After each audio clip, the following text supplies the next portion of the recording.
Gotta show him I can still rap though. Now I'm in the game, I was on the bench. First I was renting, now I'm collecting rent. Run it up. First it with the Beamer, now I want the Benz. Spending all the back like here I go again. Outside says the chirp, now the camera phone. Told you I'ma make, keep the channels on. Why you acting different when the camera's on? Why you acting different like your paper long? 8 day wake up and I thank God. Bad decision got you wishing you could say nah. My city gritty, you could get hit any day now. On my mama, I'ma move my family way out. With some 20s, 50s, hundreds, thousands, millions, billions, trillions, zillions. I'm talking Amazon money, talking so much money I could mess around and buy Amazon. I been winning, I'm like, why me? I heard these labels wanna buy me. I don't need you, boo, I style me. I roll G's and they grind me. Now I'm on my game, nothing is the same. Who am I to blame? Money made me change. Cardi in my rain when I'm switching lanes. Money in the carry on them Boeing planes. Money in the carry on them Boeing planes. Now I got a buck for all those rainy days. Ain't have a day off in like 80 days. I got hustles in like 80 ways. Kids if he won't take a lazy day. Wifey on me told me take a break. I keep going to the paper straight. Then it's trips out to Montego Bay. If I take the job, bet I get it done. I said it before, I'm a 101. I just caught some ones, only wearing ones. Fornicate the funds, money made me calm. Diamonds on your neck, bet they on your neck. You want that watch, you better rock it tech. You want that chain, you better cop a vest. You want the check, but can you make it stretch?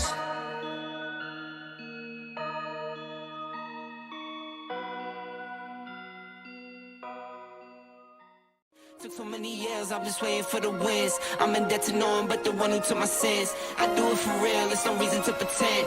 If I do it once, I do it again. Add it up, bankroll, euro, peso, add it up. I'm just doing me, everything is on me, oh you matter what.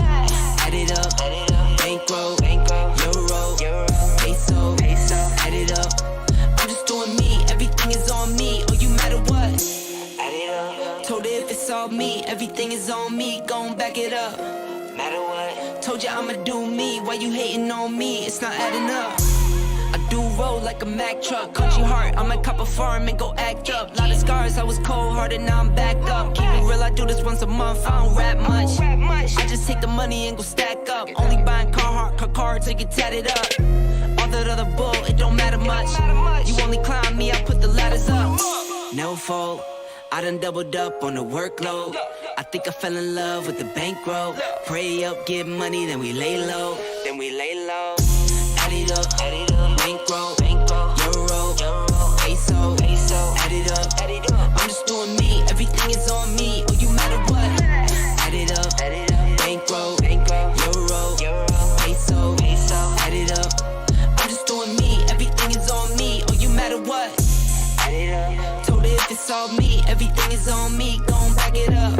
Matter what? Told you I'ma do me, why you hating on me? It's not adding up.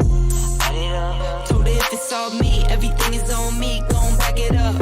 Matter what? Told you I'ma do me, why you hating on me? It's not adding up.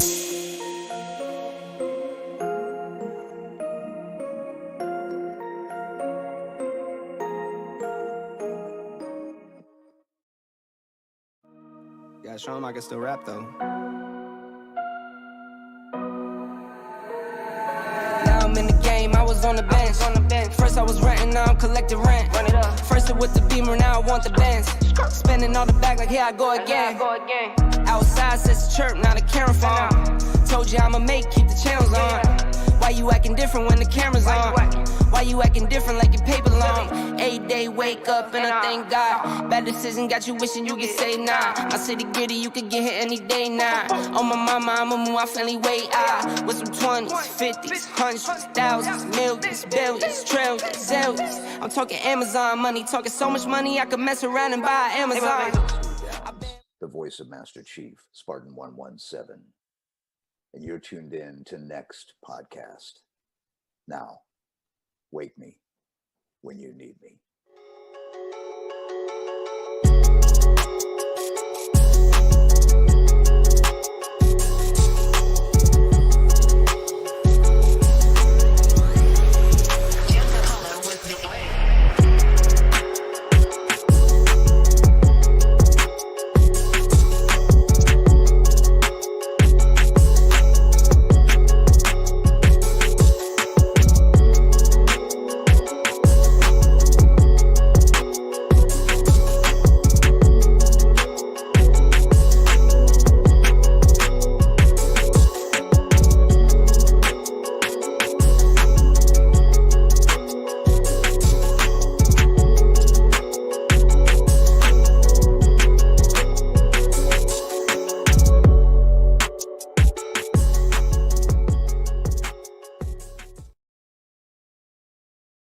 I saw people clamoring about that shit, and I was all like, I don't know, man. I saw your post yesterday. You said, you just jumped back. You just came in and you was just like, how many brain cells you lost? That cracked up. Yeah, Yo. dude, I lost so many brain cells. What is going on, people? And I just gave you a little insight, a little window into what happens when we are getting ready to go live. That is right. It is the next podcast. We are live for you tonight. Yo, shout out to the chat. What is going on, people? Of course, Casket Repair is the first one in the room. What is up, bro? I see Toolman here and Boom Boom Kaboom! Noof Nukem is in the room. What is up, Noof, bro? It is good to see you guys. Guys, as usual, it is time to hit that like button.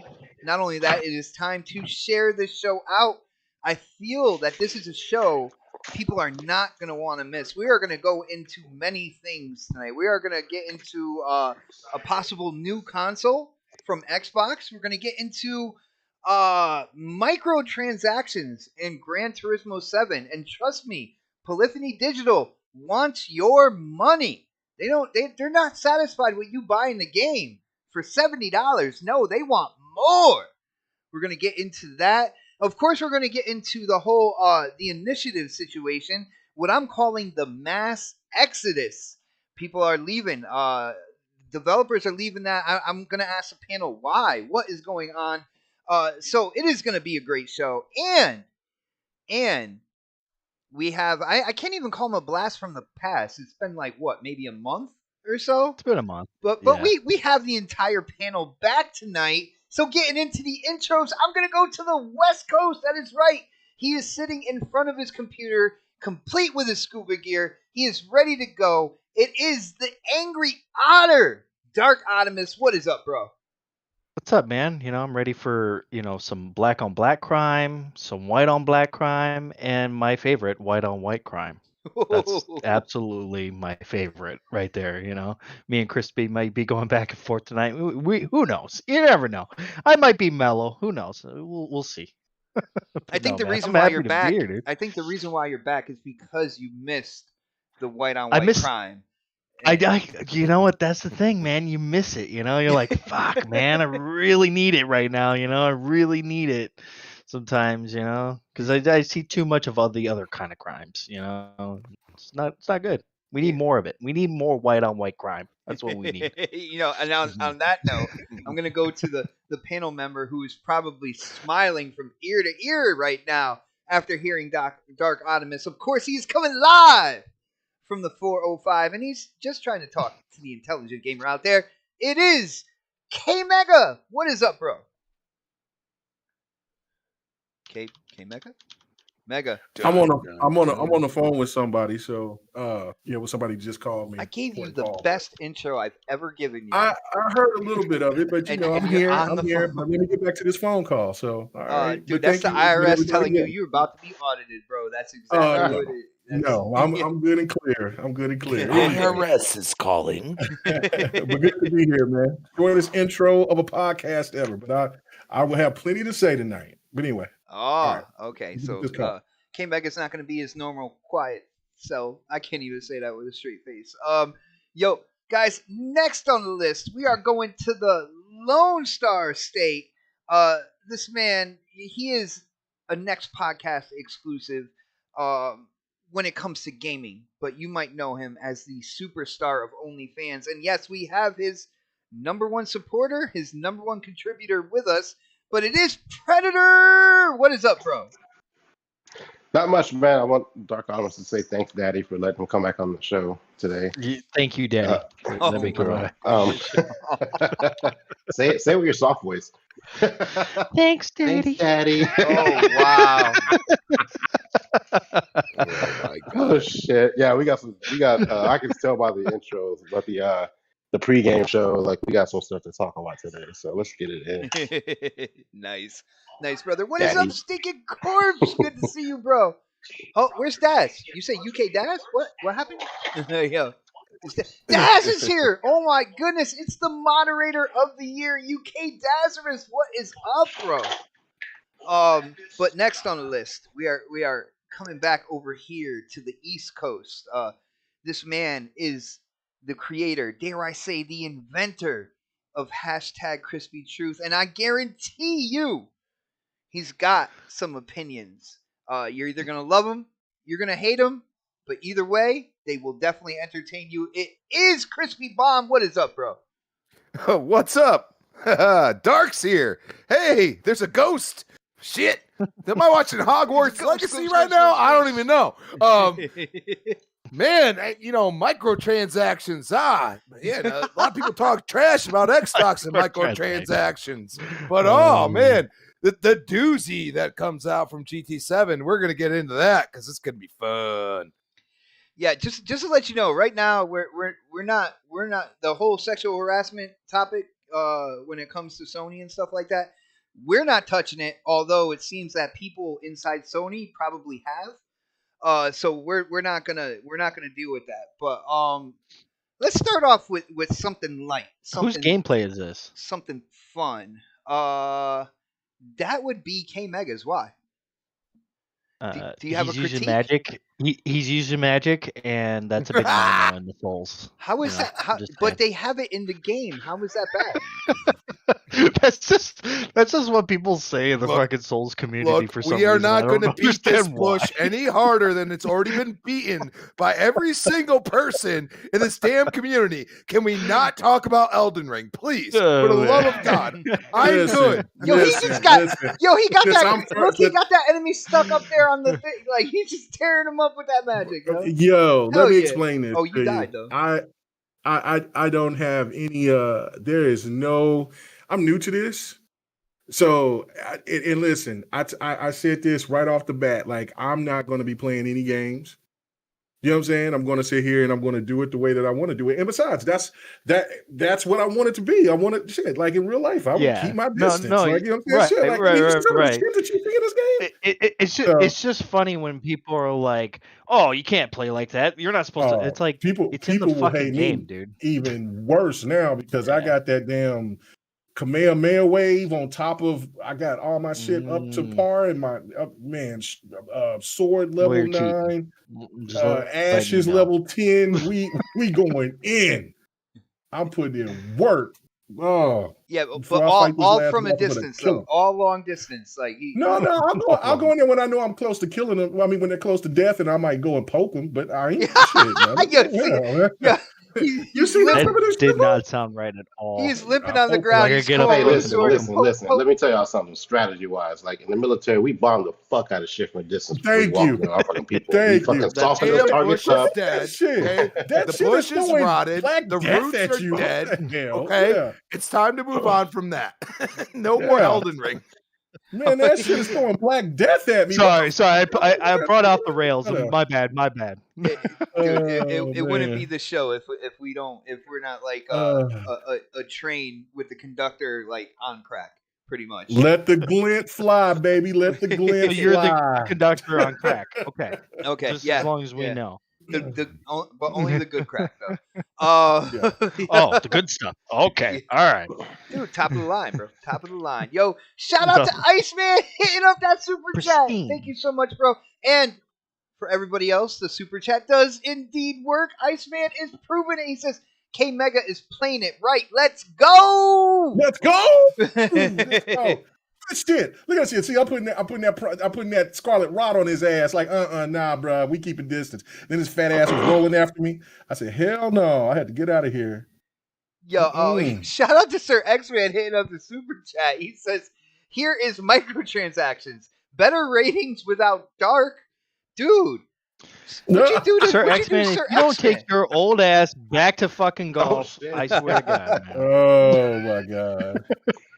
Dude, we gotta play golf again. Yeah, we definitely gotta play golf again. But guys, someday, hopefully, there is a basically it is leaked that Xbox is working on a new console, and of course, when this came out, social media started going crazy. For some reason, it seems like the PlayStation extremists were really interested in this before all the other news dropped and everything. But it is codename Keystone, and I don't know. I find this interesting. I do have an idea of what this may be, but I'm not gonna talk about it first. let's go to the man of the hour, the Angry Otter himself. Yo, Dark, this codename Keystone, a console by Xbox. Mhm. I gotta ask you, what do you think it is? When do you think we're gonna actually get something official about it? And we'll go from there. I want to hear what you think it is first before we see if this makes sense or not, man. It's just another trash ass Xbox. Oh my goodness, dude! All right, Why did kick I him go off to the you? show. Why did I go to you? Should I mute him? How do we do this? Fuck this shit, I'm out. Well, dude, No, honestly, I think I don't think it's a pro version of the Series X or anything like that. I think it might be like an in between, like an in between the Series X and the S, something like that. like a Series S with a I disk just drive. maybe something like that, or because I mean they have been seeing, I think they've been seeing a lot more physical sales coming down the pipeline from both companies. So I think but who knows? Um, I don't really know what it is, man. I mean, it could be anything. I mean, it could be fucking a little device that uses cloud. You know, I mean, I know I saw See, something about that's what I think it is. from somebody who Hold had on. like So this hold little on. You saw dongle something thing from that was like somebody. the Google, You, and I can't remember who it was, It was a but concept. You're right. Yeah. I glanced at it real quick. I glanced at it real quick, and I was like, "Oh, that's cool." And then I just scrolled right up. I was like, "Oh," because it looked like a USB drive, and then it just hooks up in the back of your TV. And they said this would be perfect for the porn. cloud. Oh, Um, gotcha. you know, for the cloud gaming and stuff. So I mean, it could be something like that. I mean, I don't know if they would. I mean, they kind of always have some sort of when it comes to that kind of thing, they always have some sort of message behind it. So I don't know where they're going here.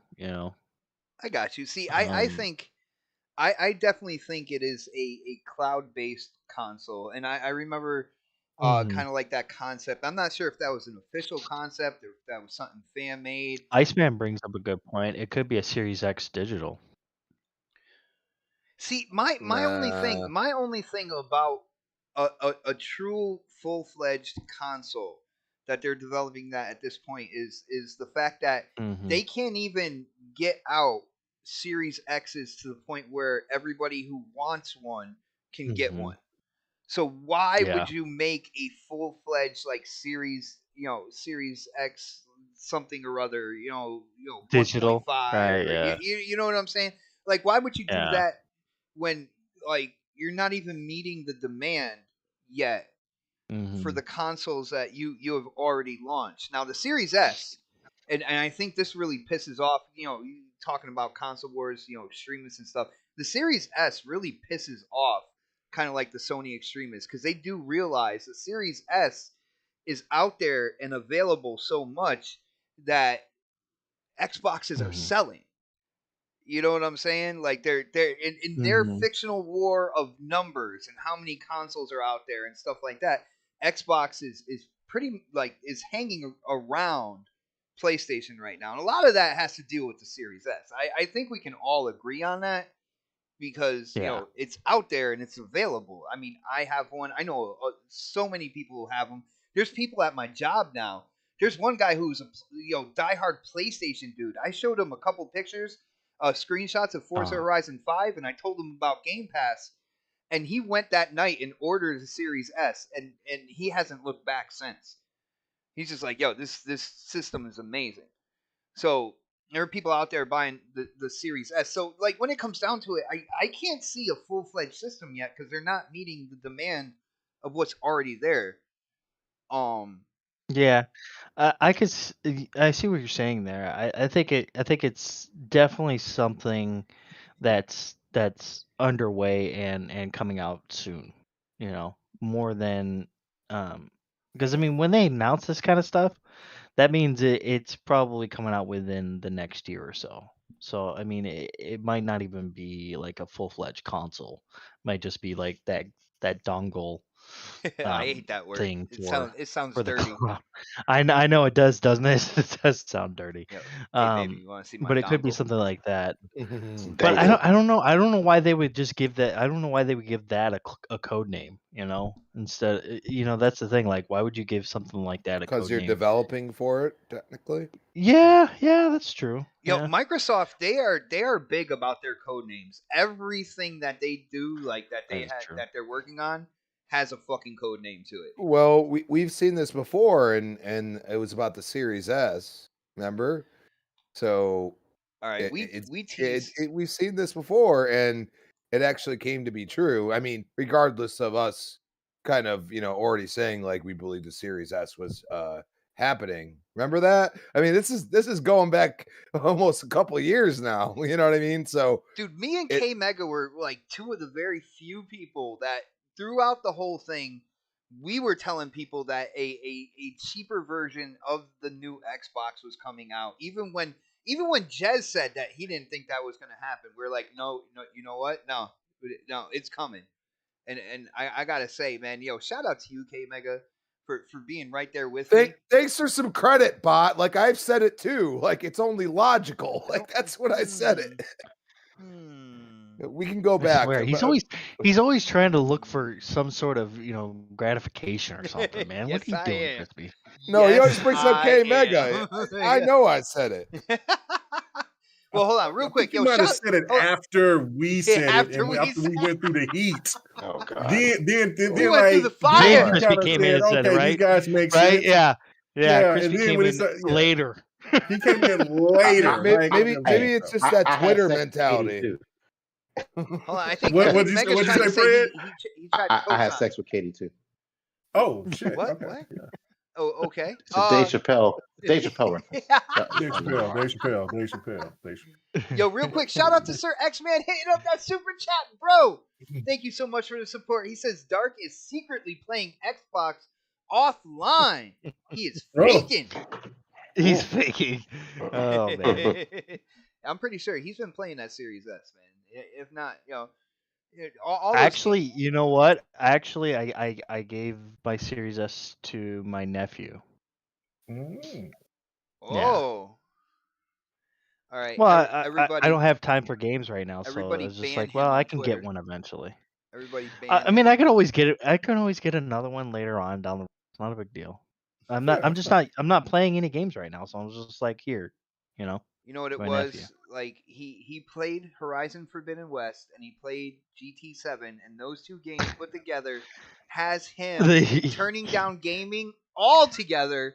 He's like, no, I don't want to play anything anymore. No, I'm just playing, man. Oh, and by the way, ladies and gentlemen, we got it. Your boss, is that what you're talking about? Is that what you're talking about? Just move on from this. He's either playing fucking Elden Ring or he's. All right, yo, Crispy, I gotta ask you, bro. I don't know. You heard my thoughts, my opinions on this. Now, codename Keystone. What do you think it is? When do you think we're gonna see it? And does it make sense? It's going to be an attachment to your TV.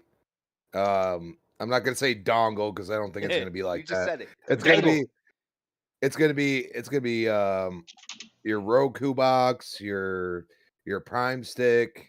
It's gonna be like that, except it's gonna be gaming based, and it's still gonna have your Netflix, your Paramount Plus, all that stuff attached to it. I really, you look at Keystone and you go and say, oh, but you look at the way they've worded all of these like little code names they've had. Keystone, if you think about it, if you're in America, you always remember, hey, we almost had a Keystone pipeline. Well, guess what? A pipeline of entertainment. You take that little USB stick and you go and plug it in wherever you want, and you get all of this entertainment. It's like a pipeline of entertainment. it makes sense. I don't see them doing a handheld. I see a lot of people saying that. I really don't. I think they know that. I didn't even think about that. I think they know that the Switch is king right now, and I think if anything, you'll see Xbox games kind of slowly trickle in, like they've already done, but they're kind of cross-gen, cross-platform type games, like Outer Worlds, stuff like that. That they were purchased and they were going to release there anyway, or maybe they weren't, and maybe Xbox was like, "Hey, here's some money to try to make this work on the Switch," which it wasn't great, but it worked. So I don't see them going for a handheld. I've seen a lot of people say that. I see them saying, "Hey, you could plug this little thing in and you could play cloud gaming wherever the hell you want." You know what I'm saying? And it'll be a USB. It'll be what we mostly have on like everything we own. And the one thing I'll say is a lot of people say, "Oh, your TV can do that. You could have a smart TV. You could put the app in there." I'll tell you right now, I'm actually doing a podcast right now, so I can't talk. Yeah, but we can hear you, Fred. So we can hear you. I thought he was talking to me for a second. Yeah. I thought he would too. I was like, that was the OnlyFans client. So sorry. So you look at it this way. You could say there's an app on a certain TV. The problem is there's so many different TVs, and we've seen them. They've already partnered with Samsung. It's going on like 2 years now. What are they doing with that? I think maybe Samsung gets the app, but when it comes down to it, like, you have your TCLs and you have your Vizios and you have your Sony TVs. You have all of these things. And you go and say, okay, how are we going to implement this? Because I'll tell you right now, my Samsung TV, for some unknown reason, I cannot download the Paramount Plus app to watch Halo on my Samsung TV. But on my Roku upstairs on a much like 10-year older TV, I can watch Paramount Plus whenever I want. So it's one of those things where I go and say, maybe it kind of, bypasses everything. And I've seen this with the Prime stick. It bypasses it. You can download whatever's on Prime, whatever. So I think that would be the way they go, because at the end of the day, you want it in the hands of the people. And even if you have a 10-year-old TV, if it's able to use that stick, it should be able to run the game. And that's something that, not a lot of companies are doing. A lot of these companies are just TV, movie, app-based, has to do with TVs and movies and whatever it may be. It's all streaming at the same as what you're doing with the cloud. You know what I'm saying? So if you bring a gaming base with still having your Netflixes, your Hulus, whatever on there, I think it's a pipeline of entertainment.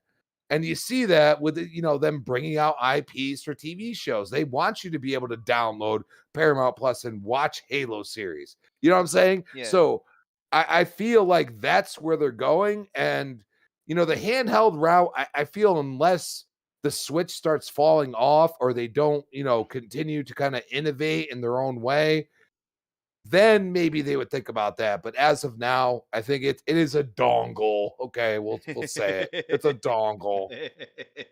I'm gonna have to change the title to this. Season 5, Episode 11, Dongle Edition. Yeah. But yeah, no, I didn't even think about handheld, but I think Crispy makes some valid points. Now, I know our smart TVs or whatever, they do have apps, but again, not every company you're going to guarantee that the app is going to either be there or work. So to have something that you can just plug in to the back of your TV and stream games and your entertainment, I think Crispy needs to like copyright the whole pipeline of entertainment. You need to put down some money and copyright that saying, because I think somebody will definitely steal it at some point in time. And if they try to use it, you already have it copyrighted. You will make money, sir. But let's go to Pred on this. Now, Pred, I know you like to think about the industry and kind of like where it's going and such. So we have this keystone here. Again, What do you think it is? When do you think we'll see it? And does it make sense? Um, I would like to say it's a console. Just just because the S is selling so well, and they're able to get it out, and it's like there's some limitations with the S that the X doesn't have, and I don't know, maybe it's like an in between the two, or maybe it's just like an all digital Series X. I mean, that would make sense to me if it was cheaper, maybe smaller, um, a little bit more power. Because I mean, you got to think like we're going to get to the point where we need a refresh or a mid-gen refresh as it usually happens. So we'll get to that point at some time. I think with the S, if it's a new version of the S, that would make more sense to me than having a new version of the X, just because the S is selling so well and they're able to get it out right now. Like, I mean, I went to the store yesterday and there's like 6 of them in the shops. Like, you can buy them now. Like, I can't find a PlayStation 5 or Series X anywhere. So it doesn't make any sense to me to just redo the Series X again when you can't even get the Series X out right now. Like, there's plenty of them. Like, I'm sure there's plenty of people who want one that still can't fucking find one. So, um, so as far as it being a console, I could see that. I don't know. I wouldn't say an in between, but like maybe an upgraded S or maybe a downgraded Series X. That's the only thing I can think of. As far as the dangle, I mean that makes sense too. But a lot of these TVs now don't need that. Like you can stream straight from your TV. Like, you don't need to put a dangle, whatever the fuck you want to call it, on there. If the TV's capable. And I know, like Chris Rita said, he couldn't download Paramount. I couldn't download it on one of my Samsungs either. But I found out it was too old. I know you said you were able to get on the older TV. My Samsung that I just fucking fried on accident. Like, I was not able to download. I have 3 Samsung TVs, right? One I just bought because I just broke one, and then the one that I broke, and then the one I had that was in my main living room. Um, and they're different sizes. I got them in different years, but like on one of them, I cannot download certain apps. Like, they're just not available to that TV. It's the older one, and then the one I just fried was able to do everything. The one I have now can do everything too, but like the older model Samsung that I had, I was not able to download. I think it was HBO Max. It wasn't available. So um, at some point they just stopped supporting those older TVs, and they just said we're not going to do it. And depending on what brand you have, I mean, it's whatever. But kind of get off topic here. But as far as the code name,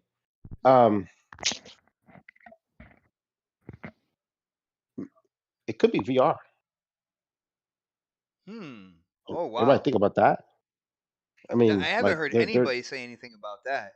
well, think about it. They're getting buddy with Steam, with those guys over there. I mean, they have a huge VR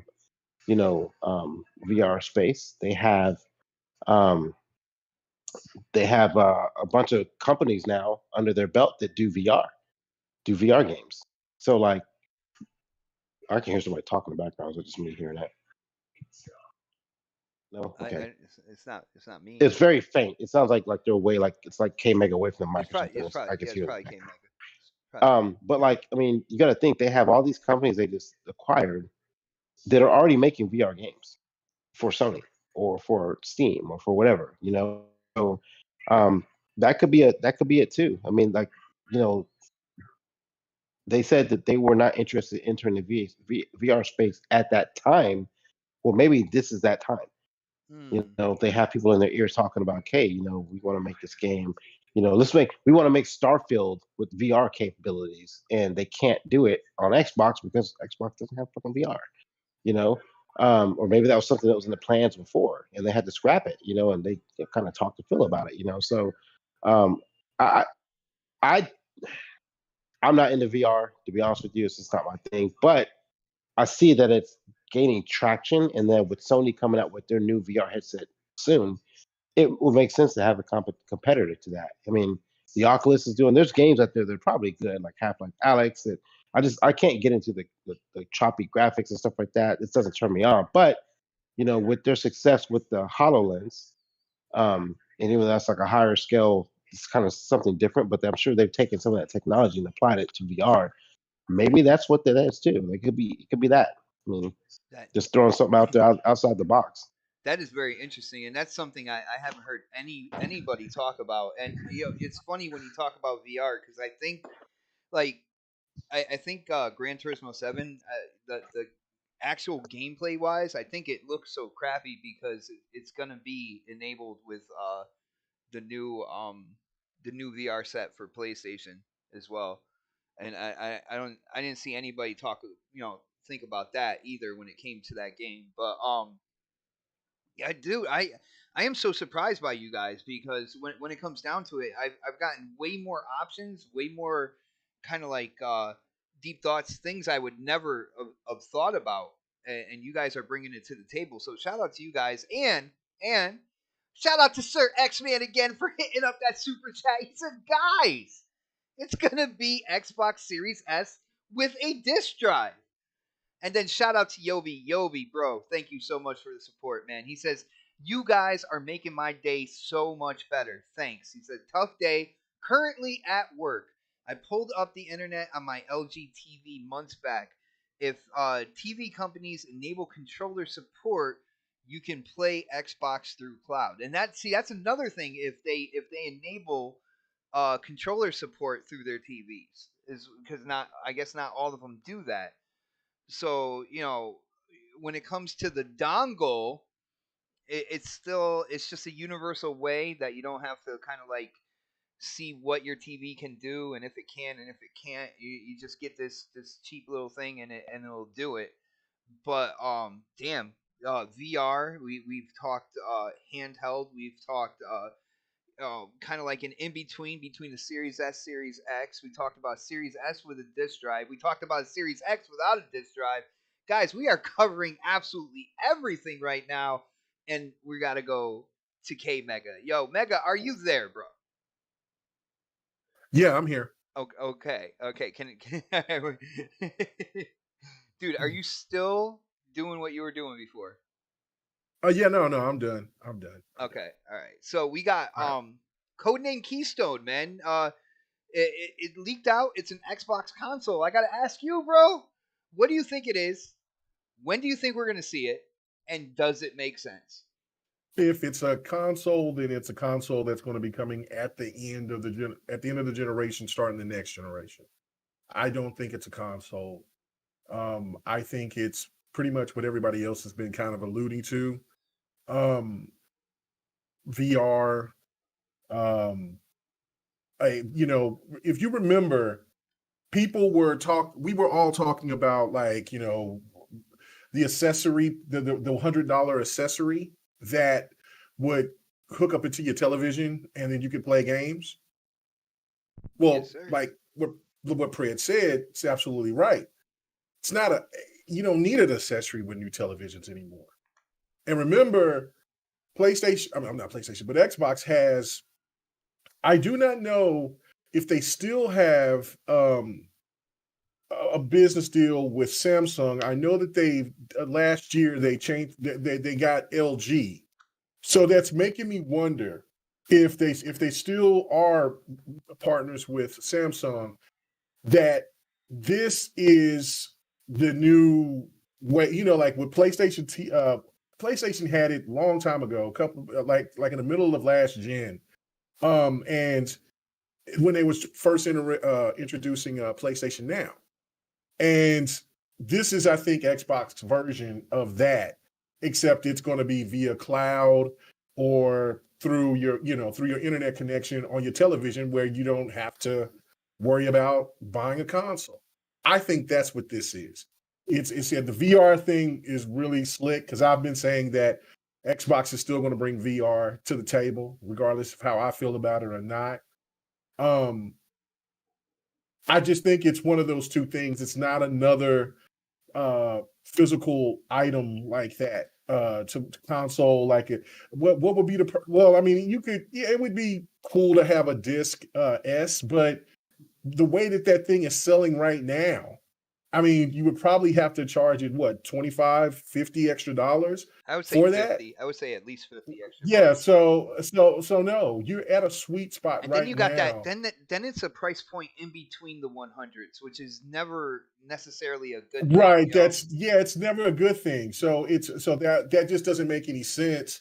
And on top of that, people it just doesn't make sense because the S is going to drop down in price, I feel, before the Series X does, because there's so many S's in the wild that people can get their hands on. So by the time that we get to the end of 2023, that son of a bitch will be probably like $200.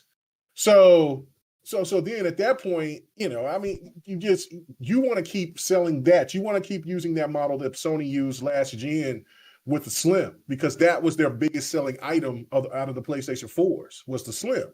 So that right there is just to me is it wouldn't make any sense to bring another console into the fray. So it's either if it is a device like you hook up into your television to do xCloud play, or if it's anything of what I'm thinking mostly that it is it's going to be something that's integrated into your televisions, and you just go by the app, and then you get it off of the app off your TV, go from there. If you have older televisions, then that's when you probably need the adapter in order to download the app or whatever.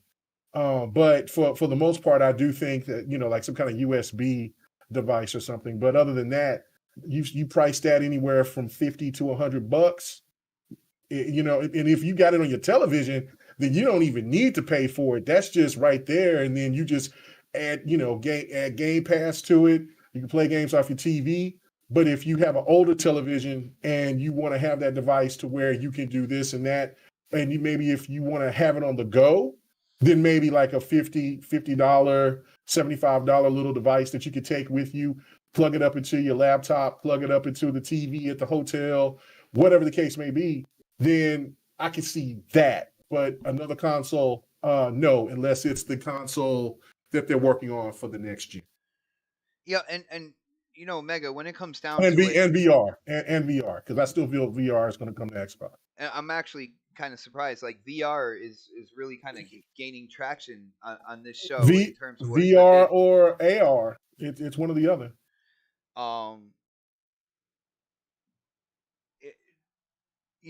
What I was gonna say is the whole going into like kind of like the next gen, kind of like moving down, and we do know like when these things get code names. Now again, this wasn't officially kind of like announced. This was basically leaked. All right, and the code name is Keystone. When you get the code name, it's still about 2 years or so before you see anything really come. I'm gonna use one of Crispy's words. Really come to fruition. When it comes to these projects with the code names and stuff like that. So it would still be, around 2 years or so. So 22. So we're thinking like 2024, 2025.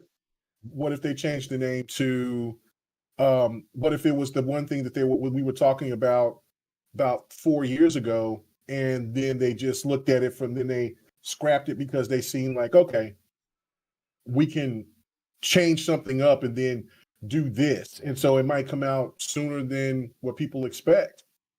You see what I'm saying? So because I still think that Xbox, it's in the whole realm of what they're trying to do. They're trying to reach 2 billion gamers. Mm-hmm. You need televisions to do that. You need access. You need easy access. You need easy access. People aren't, consoles are becoming so. They're still important, but it's like what I've told people before. Gamer, though, they're trying to get. It's important to the gamer, but consoles aren't, and that's what we were trying to explain. I know I was pushing that hard, like, guys, you got to get out of this thought process that it's a console or else. It's not. Digital gaming has changed all of that now. They don't have to do that anymore, right? Like, if you want a console, it's always great to have the option, and consoles aren't going to go away. But I guarantee you, it's kind of like the record. You see what I'm saying? It's kind of like the CD, the music CD. People still love a record. people still love a CD, a music CD, but where a lot of people listening to their music from? On their phone.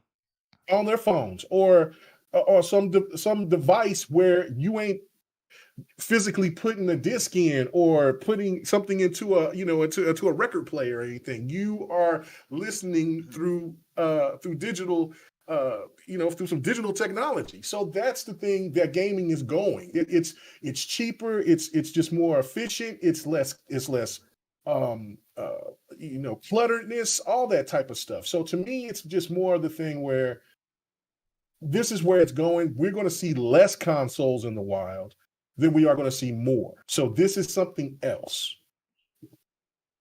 All right, I got you, bro. I got you. Yeah, it's fascinating where the panel has gone, the wide spectrum of what this could be, and guys, while you're listening to us, kind of like go through these topics, I hope you're watching the gameplay because this game right here, again, one of my favorite games.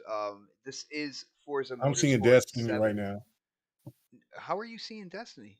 Oh shit! I don't know. It just jumped back. I don't know what's going on. I don't know. Wow. I don't know what's going on with your computer. There is Destiny. There will be more Destiny as well. But guys, this is a 5-year-old game that was made for the Xbox One. Just think about that. Can you imagine when Forza Motorsport comes out for the Series X and S? Dude, I cannot wait. I am hyped. If there's one thing that GT7 kind of like solidified with me is my absolute hype for Forza Motorsport to drop, and I hope and pray that it drops this year. We haven't had anything official yet, but the game was playable last year, so we gotta be so close. But so talking about that, let's switch topics. Let's talk about Gran Turismo real quick now. We all know. I have said this kind of like off air before we went on air that they should change the name of the game to Gran Turismo Smoke and Mirrors because that seems to be what this is. When you talk about the graphics, the replays look absolutely incredible, but then when you're actually racing in the game and you pull the camera to behind the car, that's when things get a little iffy. There are a lot of things to like about it. The cockpit view of the game looks really good. Kind of like the diversity of the tracks as well. They have a lot of diverse tracks. They have kind of like their created tracks, which is the same thing that Forza Motorsport does, and then tracks that are already there. But one of the big complaints was the prices of the cars in comparison to not Forza, in comparison to Gran Turismo Sport. Now the cars prices jumped. I believe if you look at the math, it was about 700% for this game in accordance to Gran Turismo Sport. Now you would think, well, that would be okay if your winnings are more. If you're in these championships and you're winning more money per these championships, then yeah, okay, that would make sense. The cars are more expensive, but you're getting more credits. Um, it seems that with the latest patch, though, Polyphony Digital and PlayStation decided that they were gonna lessen the pots for the championship. So basically, you are now winning less credits in the championships than you were before the patch. Now, this is really interesting because there is a microtransaction system in the game. You can literally buy cars with your own money. You put your credit card in, you get the currency, you buy the cars, and you can spend money to get these things. So the community, the Gran Turismo community, did come out and state about how expensive the cars were, and it seemed like it was a cash grab. And it seems now PlayStation and Polyphony have doubled down on the cash grab aspect after their fan base complained about the pricing and kind of like them kind of steering towards, hey, don't you just want to buy these cars? Now, I will put a stipulation in here. When you are racing in the championships, you will win cars. Okay, you will win cars in championships in this game. But here's the thing. All right, say you're going into a GT event, a Grand Touring event, and you're a Mercedes fan. You want to bring out that Mercedes S Class, that GT, that Grand Tour, that nice luxury with the V12, and that's the car you really want to race with this. If you're not winning that car in previous championships leading up to the race that you want to really get into with that vehicle, you're going to have to spend credits on it. And now remember, those credits, that price is up 700% in comparison to GT Sport. And now you will be earning less money per championship. So you really can't go out and buy the car that you want. This is heinous, in my opinion. But you know what? We ended with let's go with K Mega, because K Mega, I think you might have something to say on this, man. Did I explain it right? Is that exactly what's going on here? Yeah, Kind of, yeah. you know, put your spin on it and what you think, bro. I listen. I mean, it's ridiculous. It's egregious, man. This is to me. This is what's when people told me beforehand, like, man, you know, Polyphony is not the studio that a lot of people make them out to be. Like they're kind of behind the times and things like. And I didn't want to hear that because I still have a fondness for GT, for Gran Turismo. I probably always will. But this is apparent that this now has turned into a company that gave you some of the best racing and graphical displays of cars that we've ever seen, to now giving you a good experience, a solid driving experience. But they lost their whole vision when it came to showing these cars at a high level compared to their competitors. All people got to do, you might not, you know, when you play a game like Project Cars, and see, a lot of people got pissed off at Project Cars 3 because it was more like Forza Horizon than it was like for what they were trying to do, because they were just so, you know, simulator. Like that game was crazy when it came to how you played that game. But graphically, that game was 10 times more superior than what you see, and that is a last gen game to GT7. The other thing too is, now what bothers me is that, listen, gaming news is not always going to be good. You know, I had some heat from some Xbox gamers because I talked about the initiative situation, which we will get into tonight too. Right, which is ridiculous, is because look, it's gaming news. I'm not afraid to talk about certain topics. Some people, they want to do that to keep views, or they're hell with that. Let's talk about it. Let's hear a discussion. I want to see what people have to say, because deep down, I don't want to have a group of people of yes men and women on my panel on GRG. I never have, I never will. And I damn sure won't tolerate it here. You know what I'm saying? As long as I've been on this podcast. Mm-hmm. I'd rather have the discussion and have people push back on me if they feel like what I say is not to their liking, than for some, I don't want ass kissers on my team, because you know what? Those are the slimy bastards that will stab you in the back quicker than anything. Trust me, I know. No doubt. You know, they want that payment for saying yes all the time. Yeah. You know what I'm saying? You know what I'm saying? I've dealt with plenty of them. You know what I'm saying? So this is the thing. This is the problem. You got to, you know, this is the PlayStation community. They were all over. Because I remember I made a video talking about it when they were talking about the microtransactions for Forza 7, which nobody seen because they weren't there. But they made videos. They got ad revenue off of that. There was none. I mean, and I played the hell out of Forza 7. Beat the whole championship campaign. Did all the endurance races. The only reason why I didn't get 1,000 on that bitch is because I didn't do a lot of online races. So the thing to me was more of, I get it. Okay, you know, good thing Microsoft did the right thing and took them out. what they made the biggest mistake is now see the reviewers see, and this was somebody made a great point when I was talking about this on Twitter today. They was like, well, they should go back and reevaluate their review for GT7 because of these microtransactions, because they didn't get the opportunity to see the microtransactions on purpose because Sony did not want that to get out there. And then you also have people out there that are ass kissers that wants those free copies that don't want to pay $70, but they'll do a review to give these people the thought process that it's okay to pay $70 for this racer, but and if you guys can follow me on that, like something ain't adding up on that.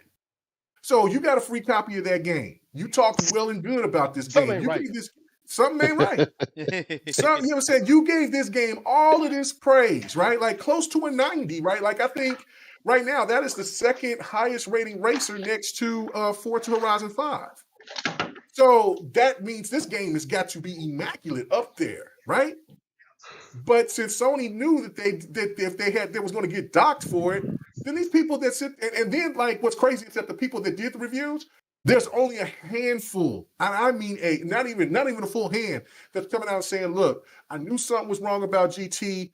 I knew something was off. I hate that I gave the review. For the majority, everybody else has just kind of moved on, wiped their hands with it, like, oh, let's talk about Harry Potter now. That to me is ridiculous.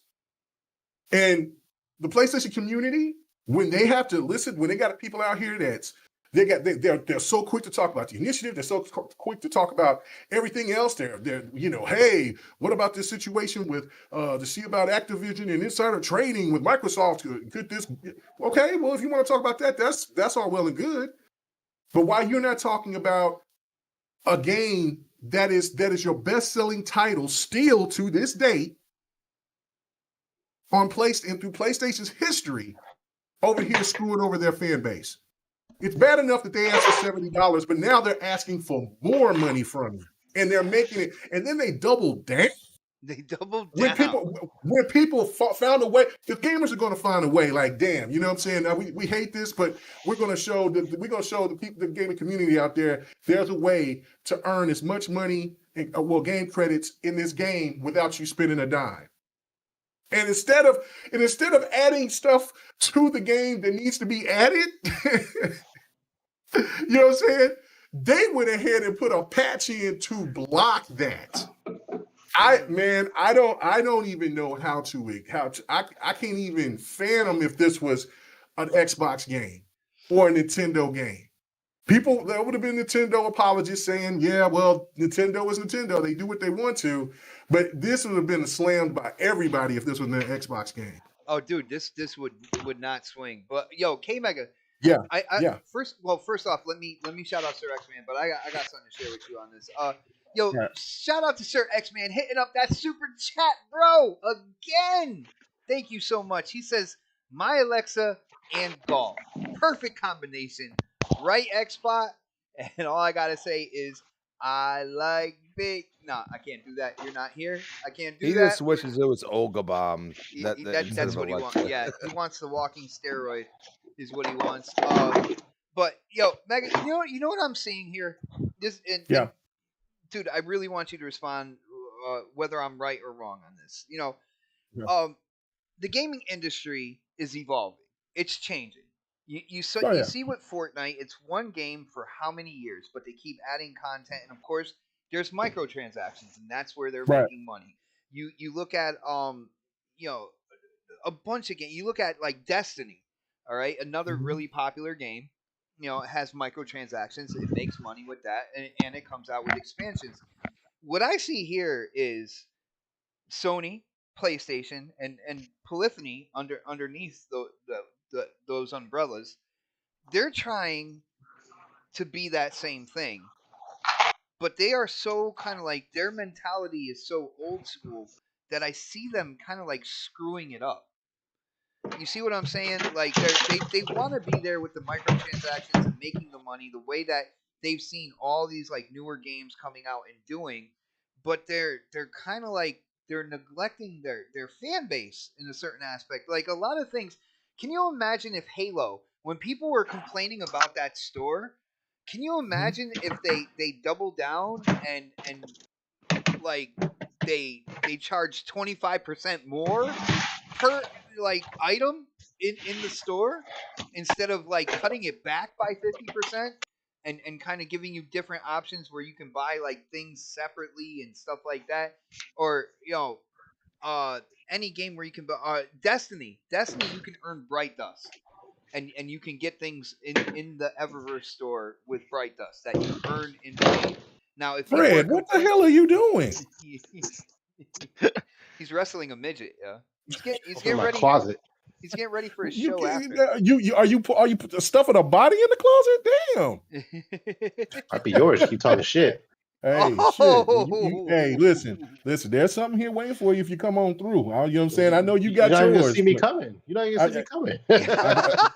you know what? No, all I need is Briggs to hear you sniff you coming. That's all I need. I got that'd be the first thing I take out. yeah, that's a 160-pound dog. dog. That's what, yeah, waiting for you. So that's okay.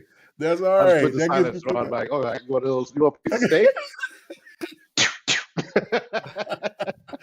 Oh no, he's an inside. Trust him, believe it or not, he's an inside dog. He don't tear up anything. He's actually he prefers to stay inside. So that's where he's gonna be. And I'm gonna lay my fat ass on the floor and wait for you. So you don't know my surroundings in here. So all lights are off. Damn, he killed my dog. But now I'm gonna get his ass done.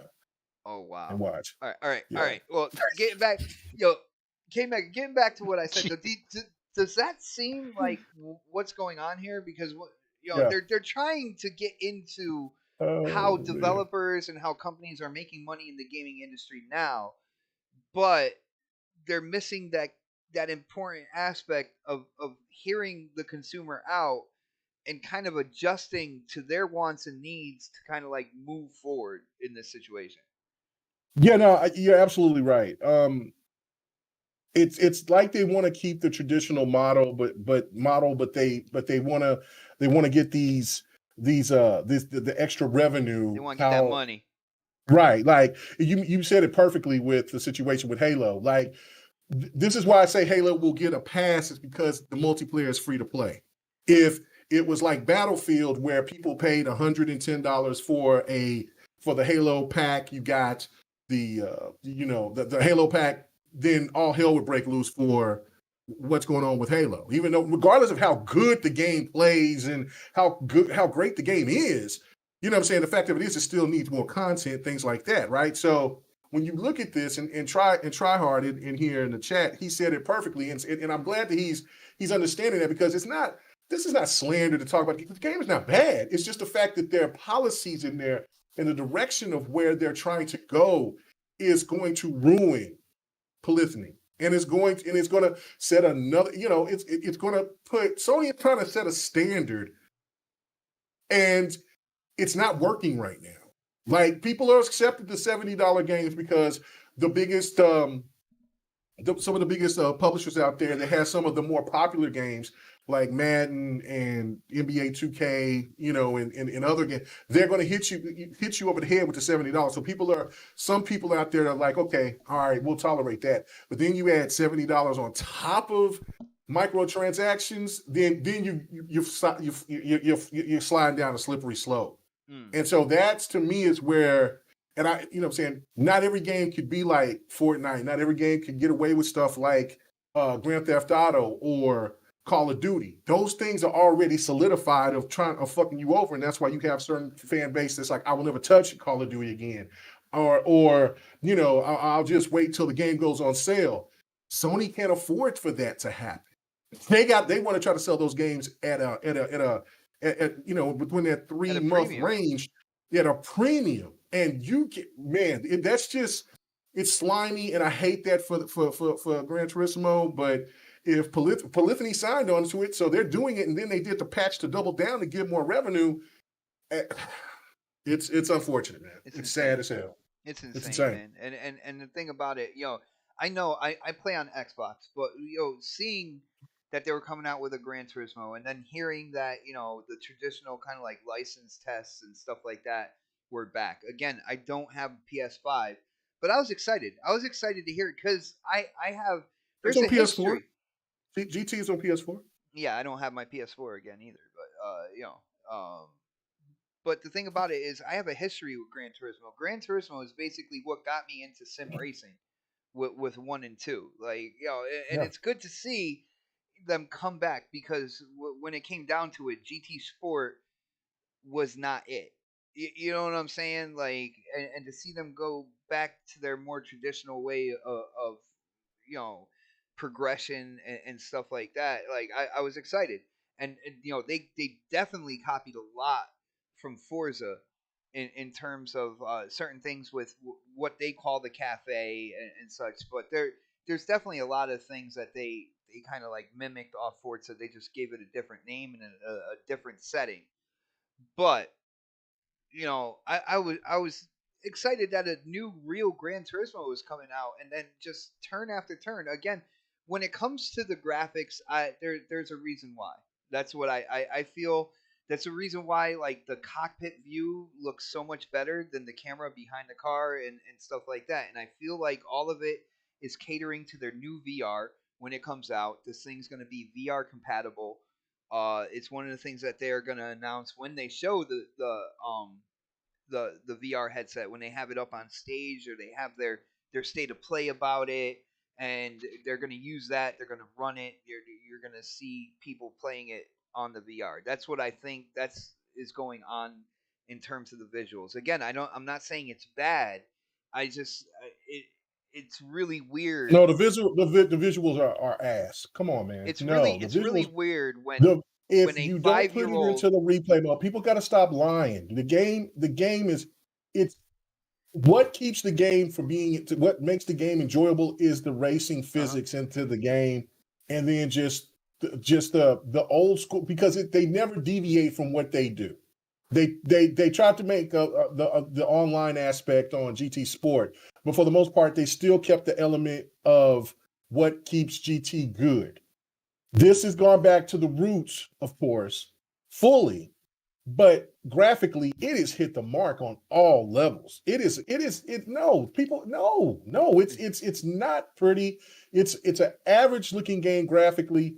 And for what, if you asked me for $70 and you didn't get it, and I'm just looking at what Tryhard said. He said he paid $90 and he still doesn't feel like he got enough value. What is that? And then they're going to hit you over the head, and then they're going to, but fuck all that. Hell with that. Stop trying to.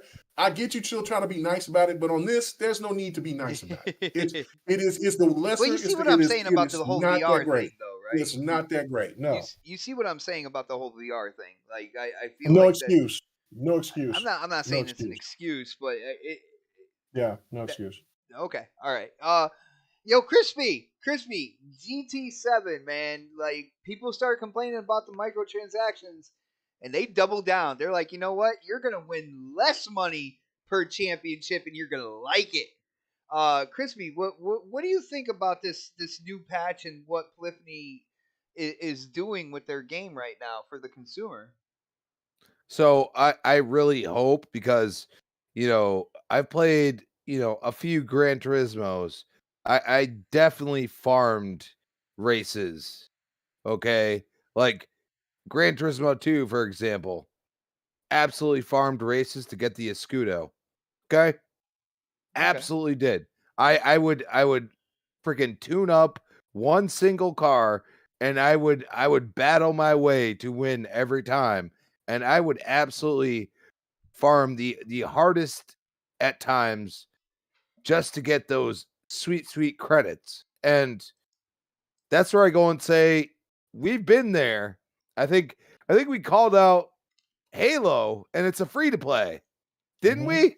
Yep. Free to play. Okay, so what in God's name are they doing? They don't know if they're a games as a service game or a single player game. They have no clue at this point. And the worst part is that if you look around the industry, you can see what to do and what not to do. But apparently nobody does any research at Sony. Okay? And Polyphony apparently is just completely naive to the fact. And you're going to sit here and you're going to take the one thing that nobody's complaining about. Hey, I could farm this one race and get these max credits. And you're going to take that away Because at the end of the day, you look at it and you say, they just want the money. And the worst part is this game is not set up to make that kind of money. Technically, if you get a better car, you are paying to win. Okay? Let's be honest. And on top of that, I don't see, it's not easy to unlock all the tuning settings right off rip. This is not just like you buy this used car. I mean, what was it? A Celica. I used to buy a Celica right off rip. And I would tune that thing after getting a couple parts. Well, and I turn it Celicas can tune into up I turn it nicely. into a 500 horsepower vehicle. Okay?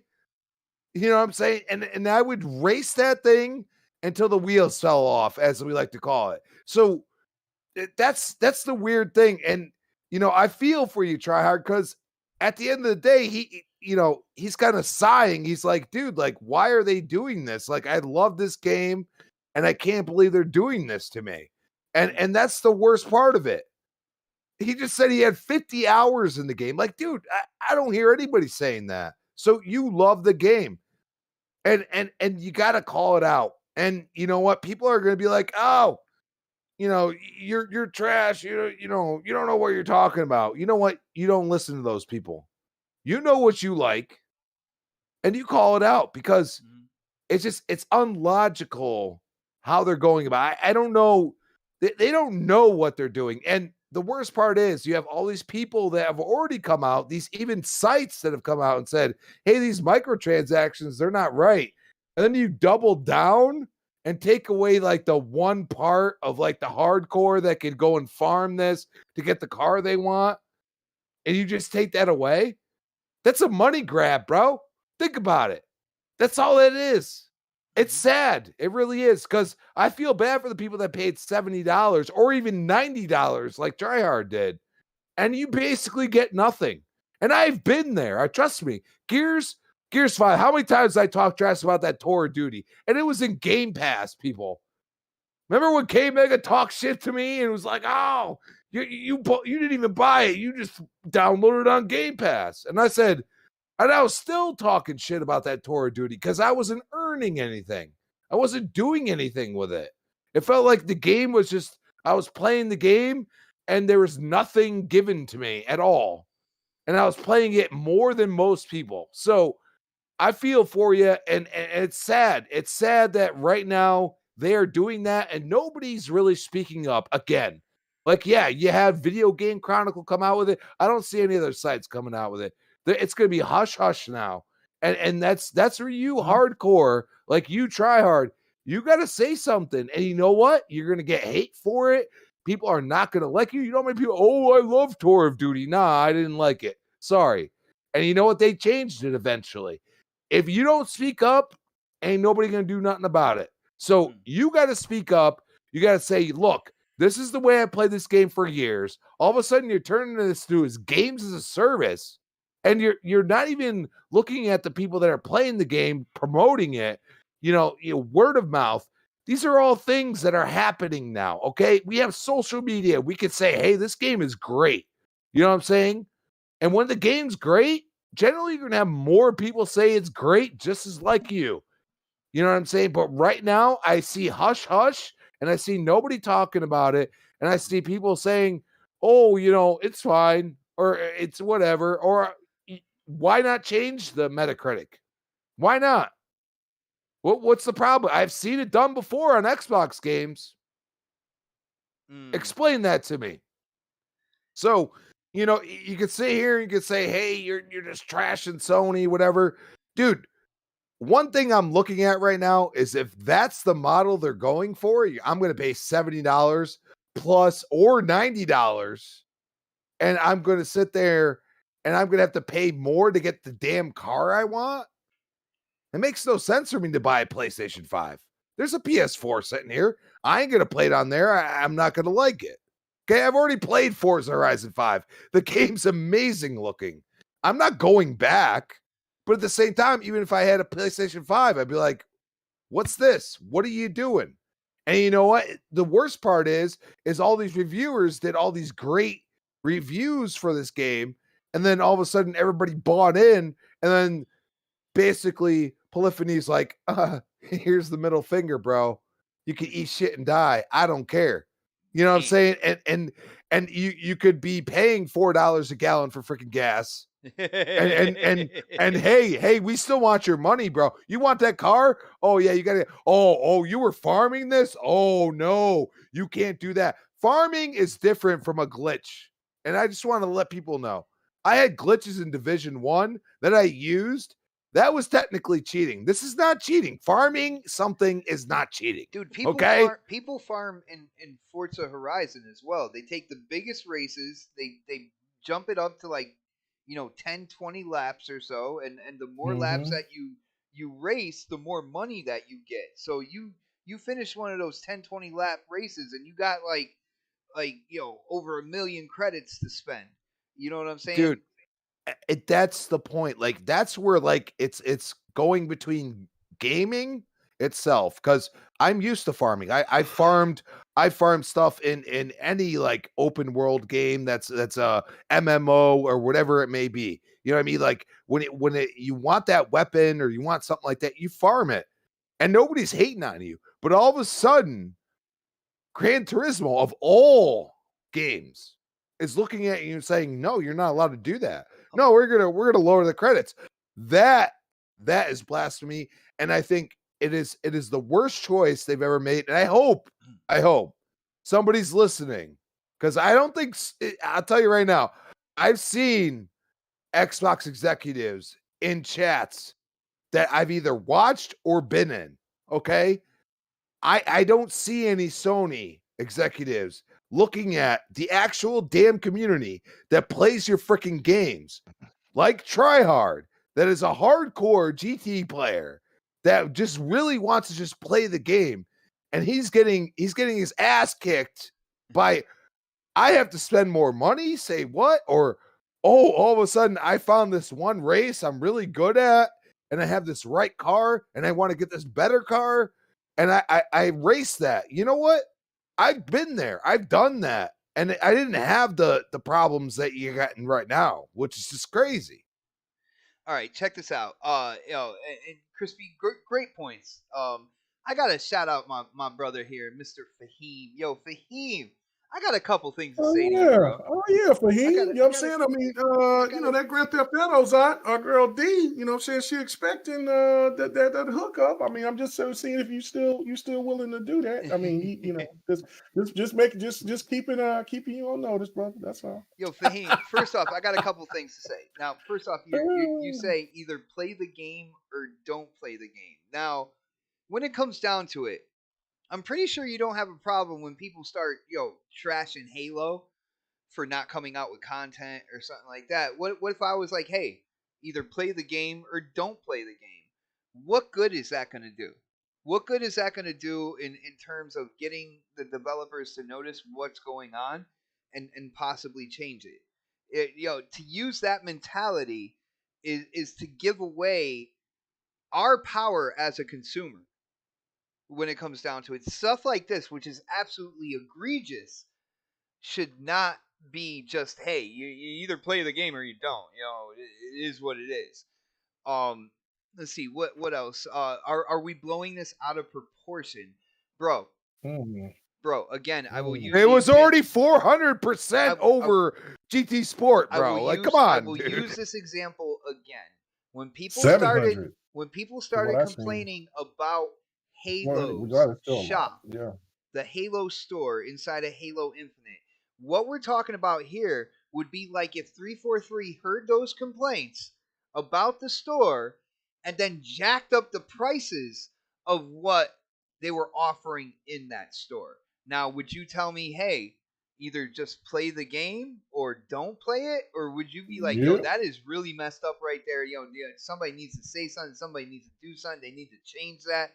Would you be a part of that conversation is what I'm saying. Like, we don't just let it lie, okay, when it comes down. You don't just let it there, because then if you let one developer on one platform do something, what's to stop, all of a sudden multi-plat developers saying, hey, well, Polyphony got away with this. Like, so let's start implementing things like that into our games. And people complain. We'll just double down because what are they going to do? They're either going to play it or they're not going to play it. That doesn't make any sense, bro. I'm sorry, man. Like this stuff needs to be talked about. It needs to be talked about regardless of platform. I have never seen. I have really never seen a developer come out after complaints and double down and kind of make it more of, hey, we want your money with microtransactions. Like they would try to do some things to kind of like make it look like they're catering more to their fan base. I have never seen something happen so blatantly against what their fan base is talking about and kind of doubling down on what their fan base didn't want in the game. So that's absolutely insane. But shout out to Sir X-Man hitting up that super chat one more time. He says, tell the truth. Sony just did pay to win. Fact for online. Now, I think it was more just pay me. Just pay me. We sold the game for $70, but that's not enough. We're trying to get into this whole again, I'm going to use Crispy's word, this whole realm of microtransactions. We see what's going on over, over in Fortnite. We see what's going on in Madden, in NBA 2K, and stuff like that. And we want a piece of that pie. And again, I just think that they're kind of like old school mentality is kind of screwing it all up. They're trying to do new school things with an old school mentality, and it's not going well for them. But Dark is Dark's still here. Dark, you have been really quiet, man.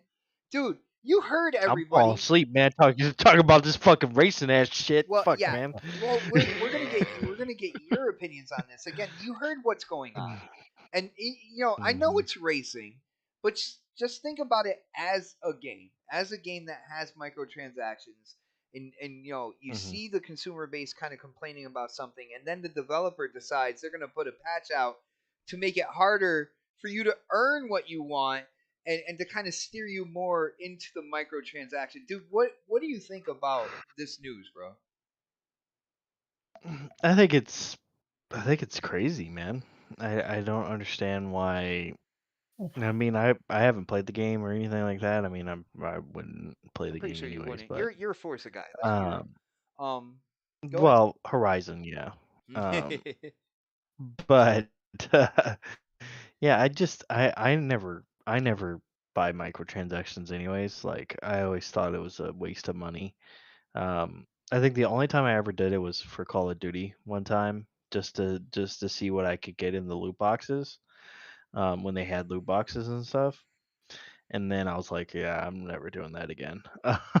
um, but yeah, I mean, I think in terms of just this entire thing, that sucks, man. I mean, that's terrible. I don't understand what they're doing. I don't understand if they trying to lose fans? Are they trying to lose people?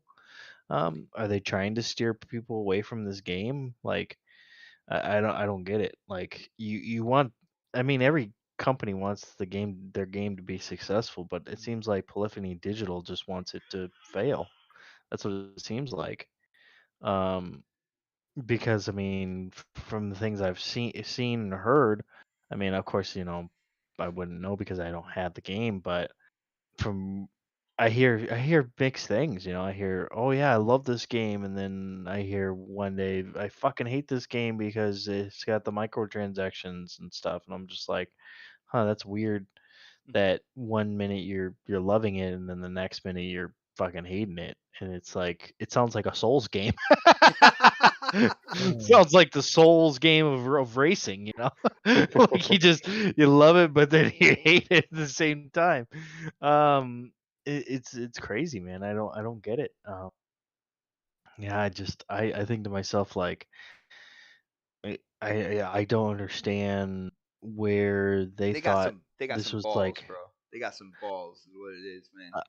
Well, I just don't understand why they thought it was okay. They teabagged Like him. why do you guys think this is okay to you know, like like you want to sell this game, like don't you want another Gran Turismo to come out? Like I don't understand like their logic behind this. Um, They're stress testing it's just what the consumer base will take, like Will what they'll. tolerate. Yeah. Yeah. Yeah, yeah. that's You exactly what see, they do with I it. noticed that. And they feel I like they'll get noticed. a consistent 8 Hold on, million sales. That's hold all I on, want to say. hold on, Dark's like me hold on. talkie, me talkie. Oh, me talking. Um, I look at it. I hate to say this, and I know this is probably people are gonna be like, "You're fucking racist" or whatever, or something. You know, somebody will say Wow. something about it. Wow, we're gonna go Um, racist. Okay, let's hear it. You well, shouldn't want to say that. Man. because I don't know why, but I see this a lot with the Japanese companies. With the Japanese culture, like they do this a lot, where they like test people to see what they're willing to pay, what You they're willing racist. to do. That's exactly what I was thinking, Brad. That's exactly yeah. You know, Damn, that's yeah, racist. like they just it just seems like that's what they're known to do is to just test people to see if they're willing to pay this much money or do this or do that, and it's like I don't I don't understand. Like, I mean, I remember people talking about the Forza Motorsport trip microtransactions, but when I looked at like videos and people talking about it and stuff like that, the microtransactions weren't anything near this kind of craziness. Nothing near it at all. Um, it was more like, oh, you can buy these, but you don't have to. Like it was basically like I've noticed like with Western developers, like even like let's take Ubisoft for example. Like you you can you can buy microtransactions in something like Assassin's Creed or whatever, but you don't have to. Like it's not like it's not a necessity. It seems like with this, you have to buy microtransactions in order to move up in the game, you know? Hmm. And that right there is where it's like we should draw the line. Like the line should have been drawn already with just microtransactions in general, but with this is definitely something that people I think should talk about and say, "Hey, listen, this is not fucking cool, This man. ain't gonna Like swing, bro. you guys yeah, this is not gonna fly in the gaming community, and I don't see so many people talking about it. Like that's the weird thing. I only see people saying, "Oh yeah, I love or hate this game," you know. Like that's all I see. I don't see anybody talking about.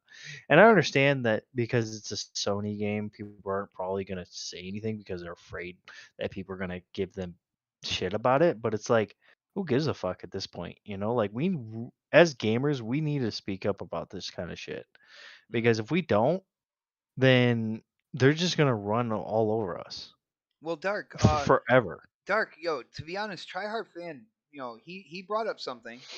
He said, to be Hmm. fair, Microsoft kind of did the same thing with increasing the Xbox Live cost. All companies will do it. Now, I agree with that, Yeah, all but companies will do it. Yeah, definitely. I agree with that, the but outcry, that's the thing. what happened Yeah, when we didn't stand for it though?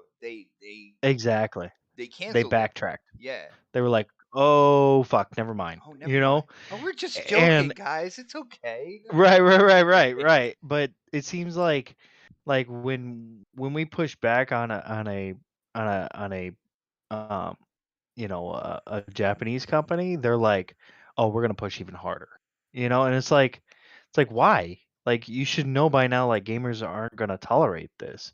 I Hmm. mean, maybe in Japan people tolerate it, you know, maybe. I don't know. I'm not from Japan. I don't know anything about Japan Guys, we're all really. moving to Japan. Let's So go. I can't really say. We're all moving to Japan. um, but I here in the US I know that kind of shit just doesn't fly here. You know, we don't like that kind of stuff. Because because we're more like you know more bang for our buck. Yeah, if we're That's the gonna thing, get and it seems like with this, basically what he's we're not saying getting is that. here in America, if we're gonna get ass ran by a company, we like it subtle. Okay, we like it subtle, maybe gradual as well. Nice and slow. Yeah, Yeah, Dark knows nice all and about that, slow. doesn't? Don't We you, girl? we want KY Deli. Let's just say that. We don't want it raw and just some spit. yeah, but Uh, others think you're right. They were wrong, bro. You're absolutely right. but I don't get it, man. I don't get it. I don't get what their ideology is behind this. It makes no sense to me. Oh well, Fahim. Here's the deal. He says, well, what's to stop them from trying it again? Hey, Fahim, either play on Xbox or don't play on Xbox. Do you see what I'm saying? Do you see? Do you see? Right, yeah. That's the thing. See how Like that we doesn't that the, if we go he ahead. sounds like he doesn't want to speak out about. He sounds like he doesn't want to speak out about it because he's afraid that somebody's gonna fucking be like, "Oh, you're not a fan of PlayStation or whatever." Who gives a fuck if somebody says you're not a fan of this or a fan of that because you have an opinion about something? Fuck them. I'm a All fan of right, my just wallet fuck them. above All right. any other company, bro. Like, Exactly, dude. Exactly. And we all should be like that. But no, not everybody's like that. There's a lot of people out there who will be like, "Oh, I'll just take it. I don't care. I don't care. It doesn't matter." It's like it will matter when you're broke and don't have any fucking money. It will matter. But, hope to pray to God that you don't have to ever deal with that. But someday you might. And someday you might be like, well, shit, I can't afford this or that, so I'm not buying this game. I'm not buying that game, and that's why we need to speak with our wallets. nice, brother. And welcome back to podcasting, bro. That's all I gotta say, man. Yeah, yo, Sir X I Man. feel like I never left because you know why? It's the same shit over and over again. See, It's shit, it's the this same is thing. why I left. People are just people are just like, oh, I'll just take it. I don't care. I don't care. It's a PlayStation game. I'll just take it. It's like, no, dude, don't. No, Why are you if you're doing gonna that? do that, you might as well just subscribe to Predator's OnlyFans, Exactly. man. It's But cheaper yo, and more content. shout out to Sir X Man who sent me a text message. That is right. My bro Sir X Man has a direct line to Xbot on my cell phone, and basically he's explaining what he said before in the super chat. Um, he says he meant to say a person can't afford to get the same car that somebody paid for online and the same class event, and that online car that he paid for is better. That's pay to win. Now, bro, I hear what you're saying, but in racing, it's a little bit looser than that because uh, I do have fun, racing online and beating people at cars that they would never expect me to beat them with. All right, so upgrading something weird that will hang with like that Lamborghini or something like that is fun to me. But I see what you're saying, bro. And for people who don't want to go in there and get those upgrades and do that, yeah, definitely. The base cars, if there's a car that somebody paid for, that could be that top of the line, and you don't have the credits for it, and you won't be able to buy it with your money.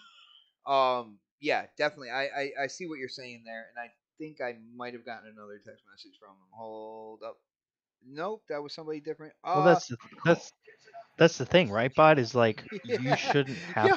you My shouldn't bro, have to even my you shouldn't even hold on. have My to bro think RG about. Viper just hit me up in a text message, and he said, "Yeah." He says, "But I'm broke. I can't afford those $70 cars." Yo, bro. Hey, you know what? I mean, I know he's making a joke, but that's absolutely true for a lot of people. Like some people might buy this game and be like, "Oh shit, there's a lot of fucking microtransactions. Like this might be the only game they get to buy this year." Just think about that. Like, if this is the only game they get to buy this year, and that was the game that they were excited for the most, and now they can't even play it because they are forced to buy microtransactions. That's fucked up. I mean, and Sony will say, well, no, you can just win races and build up your credits. But again, they in this patch they lessened the prize pool for the Right. championships, so that's kind of messed up right there. But let's get Pred in on this as well. Pred, you heard everybody else, man. What do you think about the whole GT7 microtransaction and kind of like lessening the prize pool for these championships, kind of making people lean towards, hey, I might have to spend money for that car if I want it, anytime soon. So I have to compare this to Forza because Forza, they put patches out too to stop people from farming or, like they see exploits that are letting people like I mean, there was an exploit on there, and it's probably still there now, where you can just literally put it on easy, put a rubber band on your controller, and this race, and like it will automatically adjust to everything. Like it will you can just go around the track as many times as possible, rack up your points. You could take basically you'll take everything off, like make all the assist and stuff off, but like you put it on like auto, and you can actually just drive around the track that way. Just put a rubber band on your controller and just let it ride. So the hell, I did it. I ain't gonna sit here and fucking lie. Like I use those exploits to get my wheel spins, so I can get the cars unlocked that I wanted to get. It wasn't about me trying to so I'm trying to put it. It wasn't about me trying to beat another person. I was just trying to get more credits to buy the cars I wanted. It's because I was achievement hunting. So, but they put patches in to fix those things. That's what they're supposed to do. Like when you see an exploit like that, you put a patch in, you stop that from going. I think where Turismo got it wrong is like they not only put patches in, but then they actually made it harder for you to get money to buy cars, which is the exact opposite of what they probably should have done. Oh yeah. Like make it a little bit easier. Like if you're gonna take these patches out where people can't farm, make it a little bit easier to earn points. Like even like Forza, I don't know if Gran Turismo does this, but even Forza has a website. You can go on ForzaMotorsports.net and you can go on there and you can just log on and you get like 300,000 free credits every now and then or something like that. So there's ways to get. They shut that down, but it used to be once a month for every Forza that you played. Did they? Yeah, they did shut that down, but I will say Forza is almost too accessible when it comes to the amount of cars that you get and stuff. Because like anytime I turn that game on, You like get another car, yeah. You're getting yeah, wheel spins. You're getting you're like getting wheel spins, like you're getting cars. Like they're just like, here, take this, take this, take this, take yeah. this. Here, Like, take this extra cash. Take this, take that. Like I mean, yeah. it makes it easy. It's like the like and so I don't remember who was talking about this earlier, but like this isn't. I think what Sony's problem with this is it isn't. It's a cash. It's a way to get more money. It's a way to get people more involved in playing the game. But I also think Sony's issue is like they're not really good at this No. because they don't really do this. Like they don't typically do microtransactions or because they're used to playing. They're used to having single player That games. is true. So That is like true. they don't Yeah. know how to balance this yet. It's going to take some figuring out from them. To figure out how they're going to do this. But like they're not used to fucking doing microtransactions. They're not used to doing this kind of having this kind of setup. And like you would think they'd look at the other models that are out there and mimic that, but they're like, nah, we're not gonna do that. We're gonna do it our way. We're gonna make as much money off of this game as we can because I think here's the thing, like this, the microtransactions were always there, right? And it probably wasn't talked about as much because you could farm, you could it was easy to get those credits before, but now it's a bigger issue. It's now they've taken that away, taken that possibility away to kind of get cars and unlock things a lot easier. I think maybe the game didn't do as well as they thought it was going to do. Like this is the last Gran Turismo was 2013, I think. So when do you think the next one's going to come out? You know what I'm saying? Like so they probably put this out there like, yeah, they're going to flock to this, right? Everyone's going to play it. And I think it sold pretty well in the beginning, but I don't think with it being a multiplayer game, that they're going to get the engagement in this game like they were expecting. And so they kind of offset that a little bit to get, people more involved in it and play it more to unlock the things they want to unlock. And the best way to do it is to make it harder for you to earn things by making you play the game more. That's just my opinion. But I mean, I could be completely off base. But it to me, this, like, they don't understand how to do this yet. And maybe they'll get it at some point.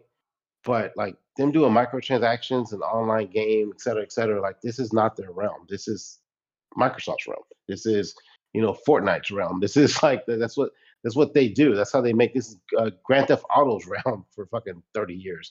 But like they just haven't gotten it down yet. And so it's gonna take years. Yeah, it seems like it. But it just they'll figure it out. But I think they just need to step back a little bit. And I would be weary of buying anything they do with microtransactions or online content right now because they just don't know what the fuck they're doing. Like right now, they just don't know. And what's the next multiplayer game do they have coming out? That's a good question. Whatever multiplayer is out there. Like, I mean, so like if they haven't done a GTA and since 2013, we're in 2022. Was it 8 years? 2015. Yeah, eight, almost 9 years. You may not see another. I'm talking not GTA Sport. I'm talking about just Gran Turismo. Sorry, not Gran Turismo Sport, but a full up Gran Turismo. If it's been this long since we got one, it's gonna be a while before you get another one. They can't pump these motherfuckers out like Forza is doing. And this, even though it scored high on the MetaWho score, people who are actually playing it right now don't seem like they're really enjoying it. They're not talking about it. They're not, I'm not seeing people stream it that much. And again, maybe I'm in the wrong circles of friends, but I'm just not hearing that much. It's like Horizon, Forbidden West. Like it's like I'm not really hearing a lot about the games Sony's put out lately. Like in the past, my feed would be full of those shit. Like they'd be like hyping it up and all this game. Even fucking Returnal, I saw more hype about that game than I'm seeing about the last two games they put out. So, am I right or wrong? I saw people playing Returnal. I'm not really seeing a lot of people playing, because it's a niche game. I think I've seen mostly Elden Ring. Elden Ring's been going nuts. I still see a couple of Forbidden West every once in a while, but yeah, no. Yeah, I'm sure it's out there. Dude, Christopher Hart doesn't count. Okay, Christopher Hart does not count. He probably didn't pay it. But I'm just. He didn't get that game. Dude, he shares screenshots all the time. I don't follow him. I think so we can get off this topic and say we drag this out a little bit, but I think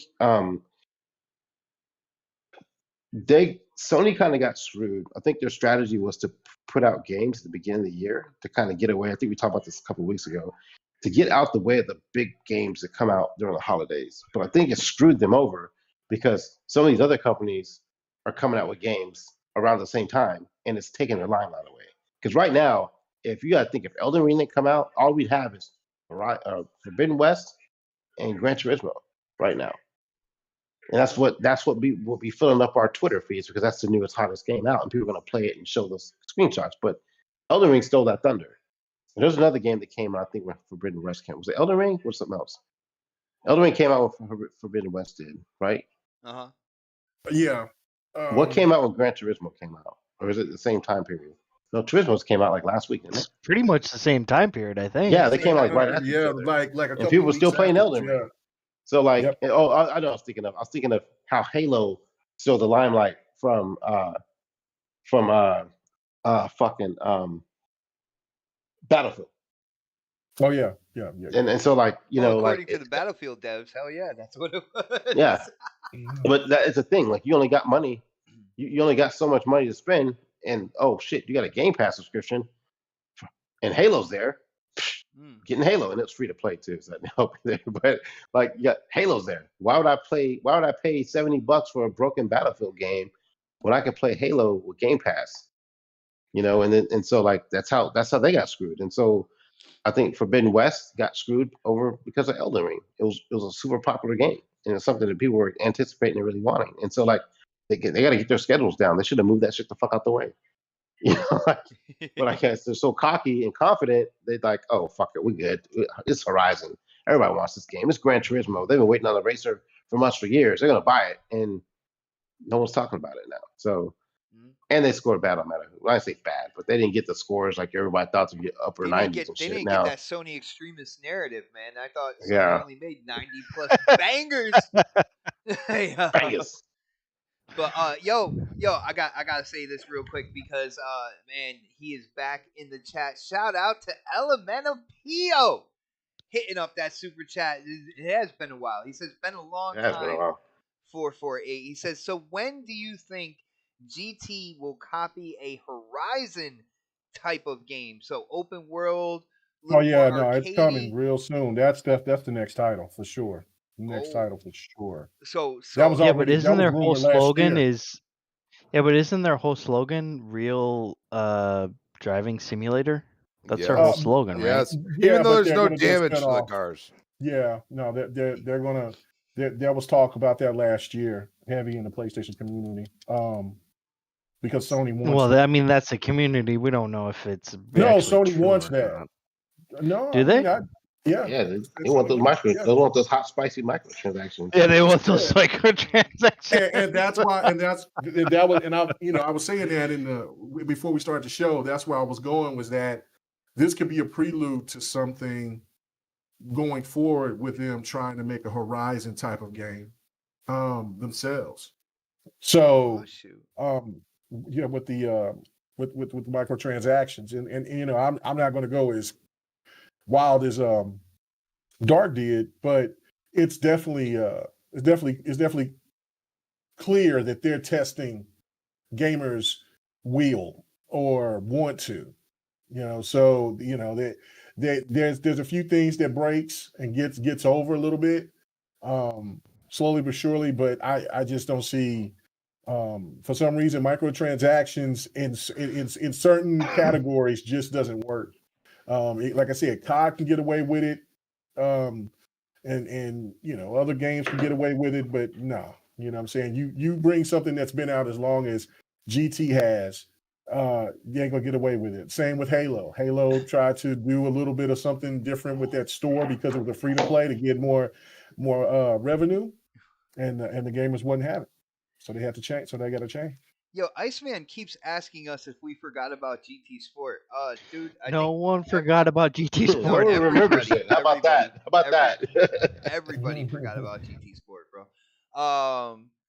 But guys, we got let's get to the next one on the list, and I think this is gonna be the last topic, but it's a big one.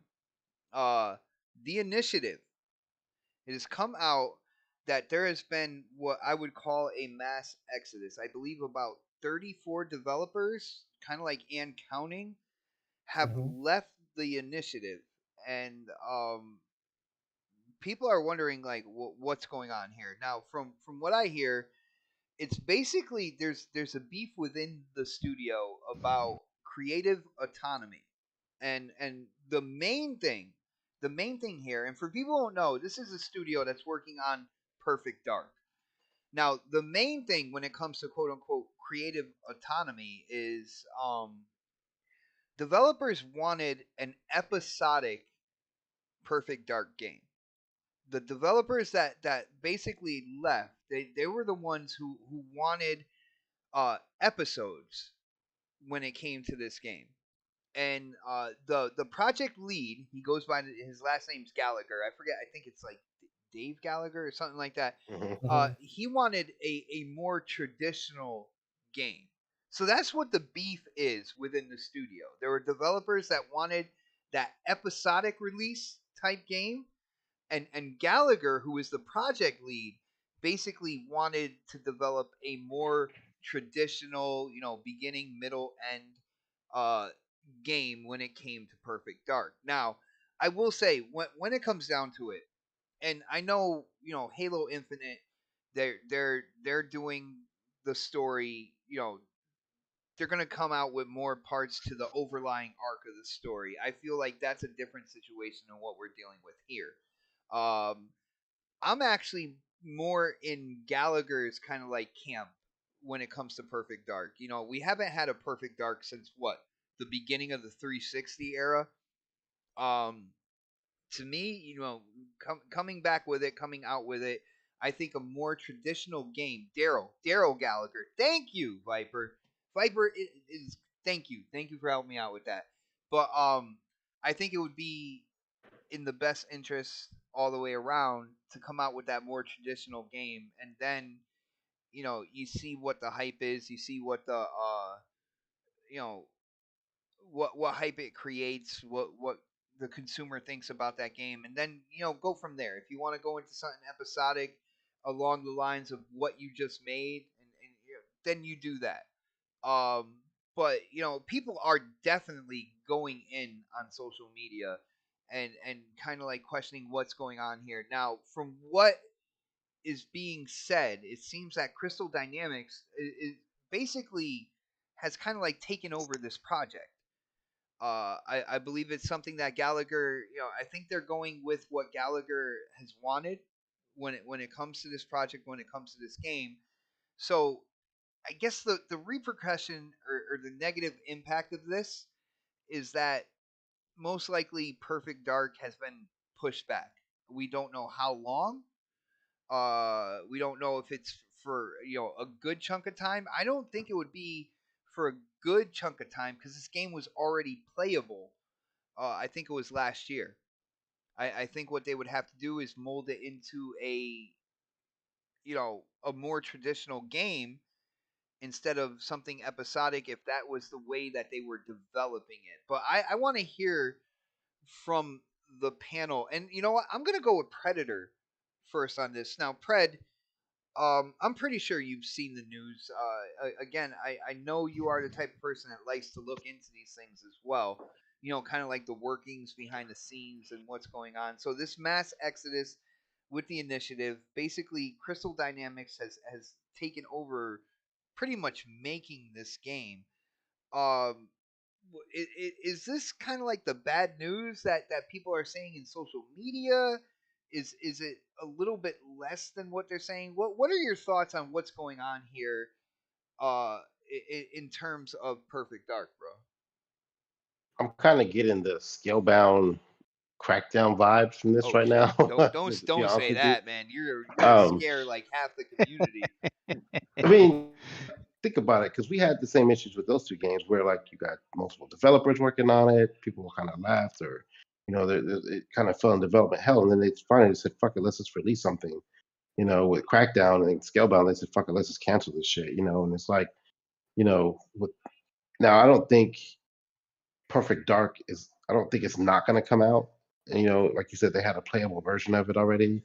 Um, the mass exodus of the people, like, I mean, you can always get more people. Like, like people, because there's other people that can make the game. They can do what the fuck that they want done at this point. If anything, like, like it being delayed, I can understand that's probably a possibility too, or getting pushed back in the development cycle, whatever. So that was going to happen with all the people leaving. That's probably a thing. But I'm not going to put too much stock in it yet. I am a little worried and concerned about it, just because, like I said, I'm starting to feel those vibes from those other two franchises that we didn't get a chance to see because it started going through the same process. But I think Daryl is going to push it out. He'll get it done. Keep in mind he used to work, I believe, for Crystal Dynamics, so I'm not mistaken. Yeah. If they had to outsource it to another company to get it done, then they did what they had to do. But I think my biggest concern would be, is it going to turn into a Crackdown situation where they just put it out, and just say fuck it, because they almost did that with Halo. They decided to delay Halo for a year. Hey, Pred, can I interrupt you real quick on that idea? Just real quick. I hear what you're saying, but with the direction that Xbox is going, and all the games that have been announced already, and how many studios they have under their first party umbrella, I don't think we're looking at the same situation here. I think that No, I don't. I said I'm worried because of that. I don't think they'll cancel it. I think it might take a significant delay, like Crackdown did. And then what I don't want to happen is like it gets to a playable state and people are trying it out and they're like, "What the fuck is this?" Because that's how people felt about Crackdown, you know. And for this to be the game they kind of showcased a couple of years ago at E3, people are going to start looking forward to it. But I do think what you were saying, there's enough shit coming out where they have enough time to put it on the back burner and keep it going. Oh I yeah. just don't want them to put too much money into this and then just be like, "Fuck it, we're out." Fuck this shit, I'm out, and then move on to another project before this game's completely fully done. Because again, this was something. There it is. This was a game that people have been You've been asking asking for it. I just wasn't even paying attention Yeah. to it the last time. I missed Yeah. it. Yeah. But Perfect Dark is one of those games people have been asking for, and so they're going to deliver it. But is it going to be what we're expecting? And we haven't seen anything of it yet. I mean, we ain't seen shit, to be honest with you, except for a little teaser trailer, Yeah, that whatever. teaser, to kind of that Um, announcement that they're making it. Yeah, that teaser. But I've heard rumors that they're going to drop some stuff this year on that game. So that may not happen now. If it's that bad over there at that shop.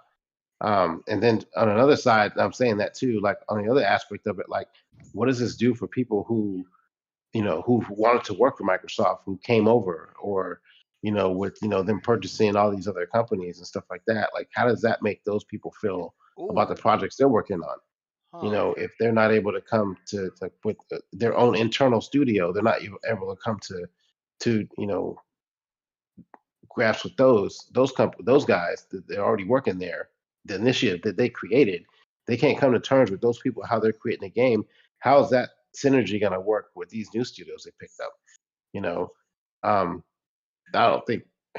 I don't know. It's to me, anytime you hear people leaving Xbox studios, it just always seems like a bad thing. But you got to keep in mind, most of those people came over from Sony studios or other places in the first place. bro, that right there, that's what I find hilarious about this. You have a bunch of like God of War, ex God of War devs, ex Naughty Dog Last of Us, developers, yeah, like all those and guys, they all went over to the initiative. episodic though. They wanted episodic, and they left because they couldn't get that from this game. Like that is hilarious to me, bro. Well, here's the thing, like, dude, you're not in charge.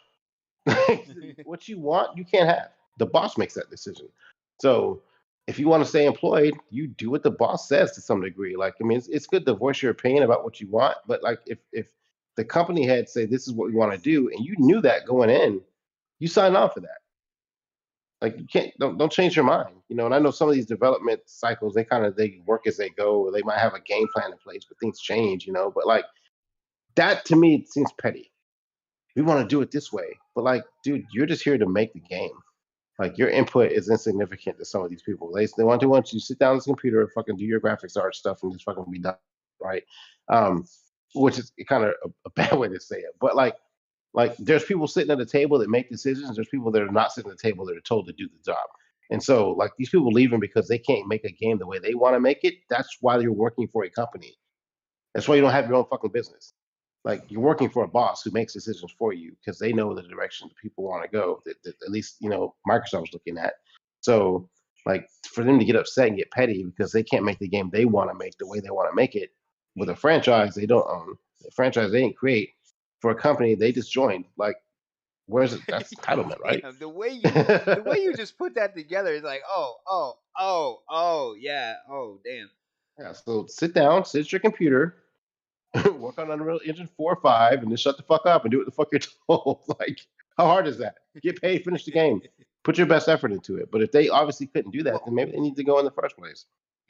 Now, one thing I will say, Pred, supposedly these developers came out, and one of the things that they were stating, and I'm gonna let you know what I think about this, but I want to hear your thoughts on this too.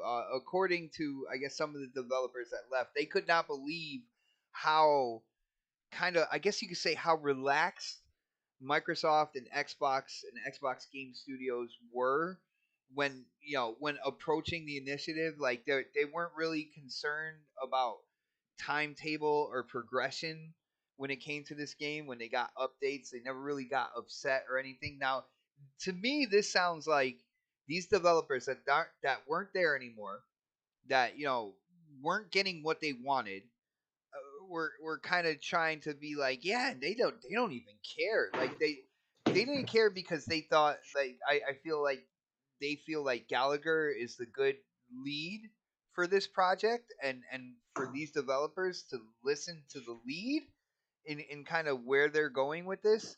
But they threw it out there that they're like, well, I can't believe that, Xbox Game Studios, they weren't even really concerned about like what kind of progress was being made for this or anything.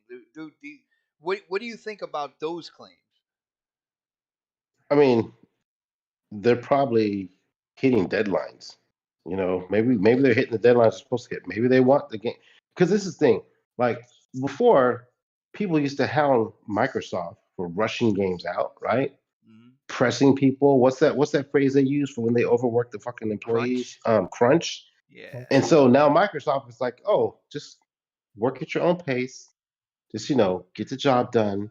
And now they're complaining about that too. Like, I mean, which one do you want? You want them up, cracking the whip behind your back, or you want them giving you a little fucking creative freedom? I'm putting that in air quotes right now. That they've been asking for to make the game.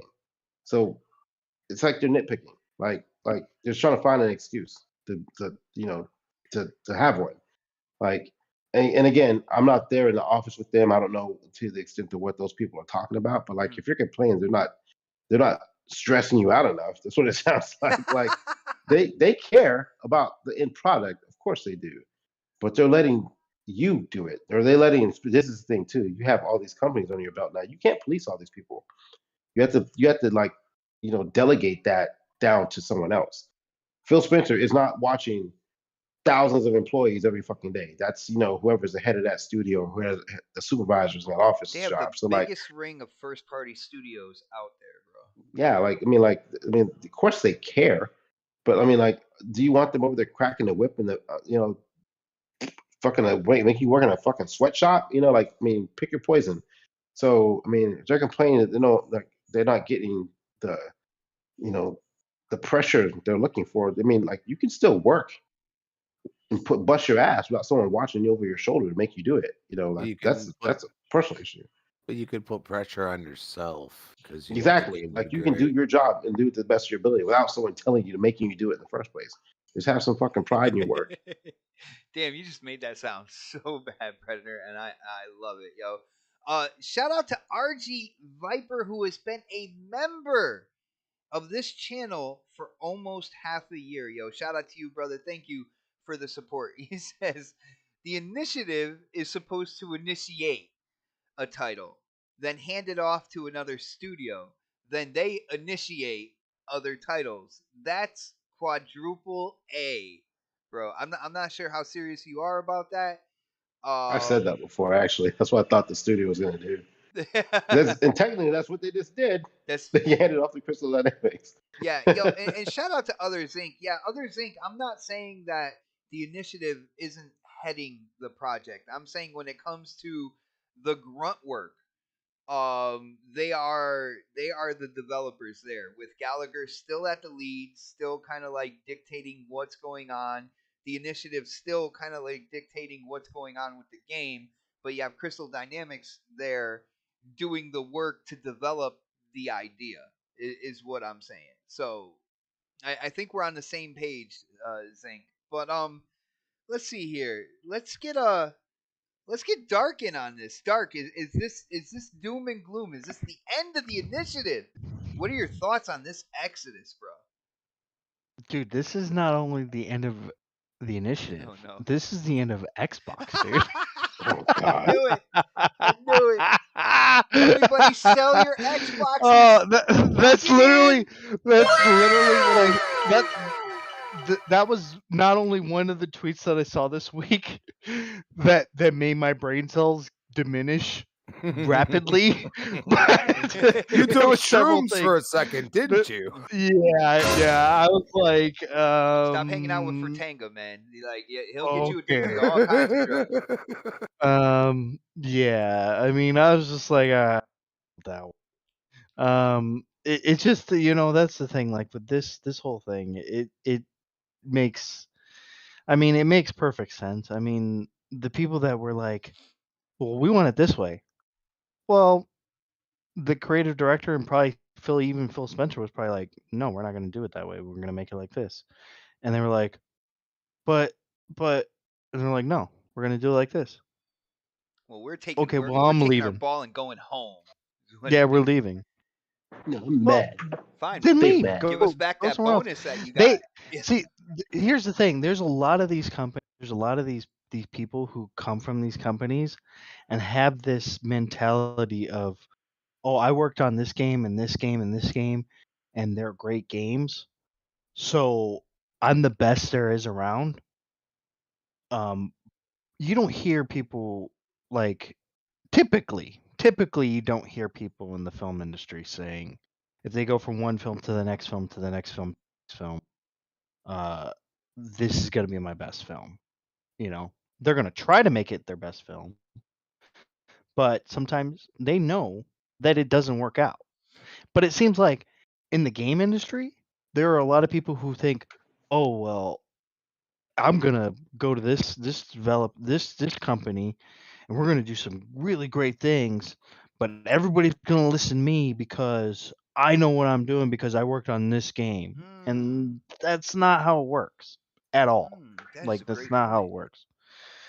And it boggles my mind for people to even think that this game is in some sort of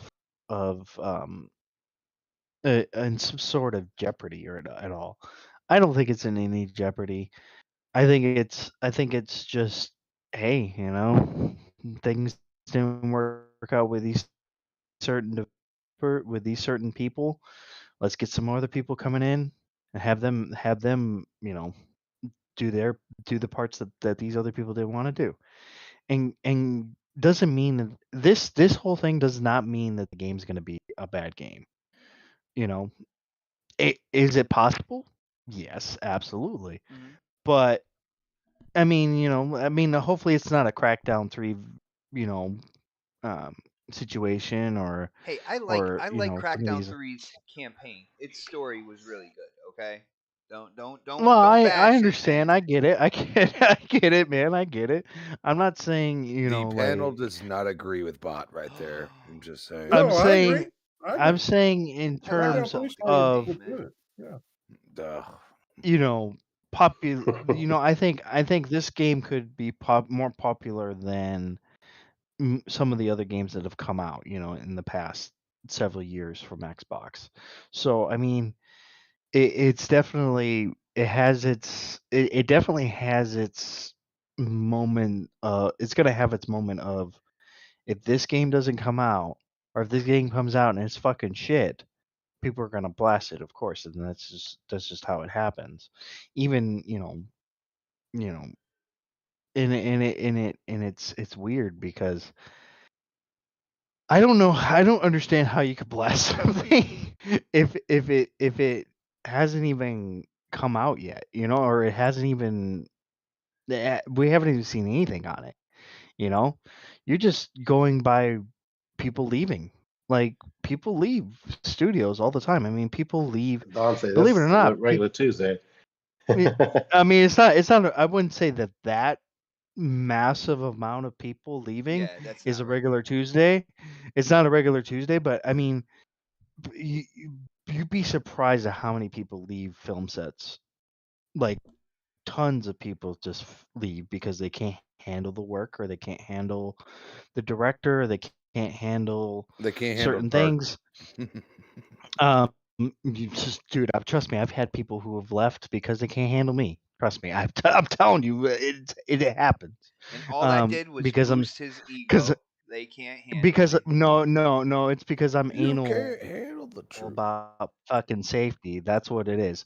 And people don't like it when I fucking tell them, hey, you need to make sure that light's not gonna fucking fall. And if That it gun's does not loaded. fall, it's your fucking ass.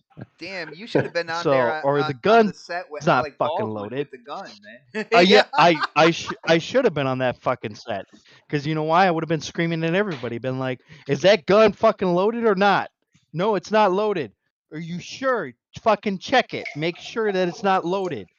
And they would have been like, All fucking get all. Well, I know my job. I know what I'm supposed to be doing.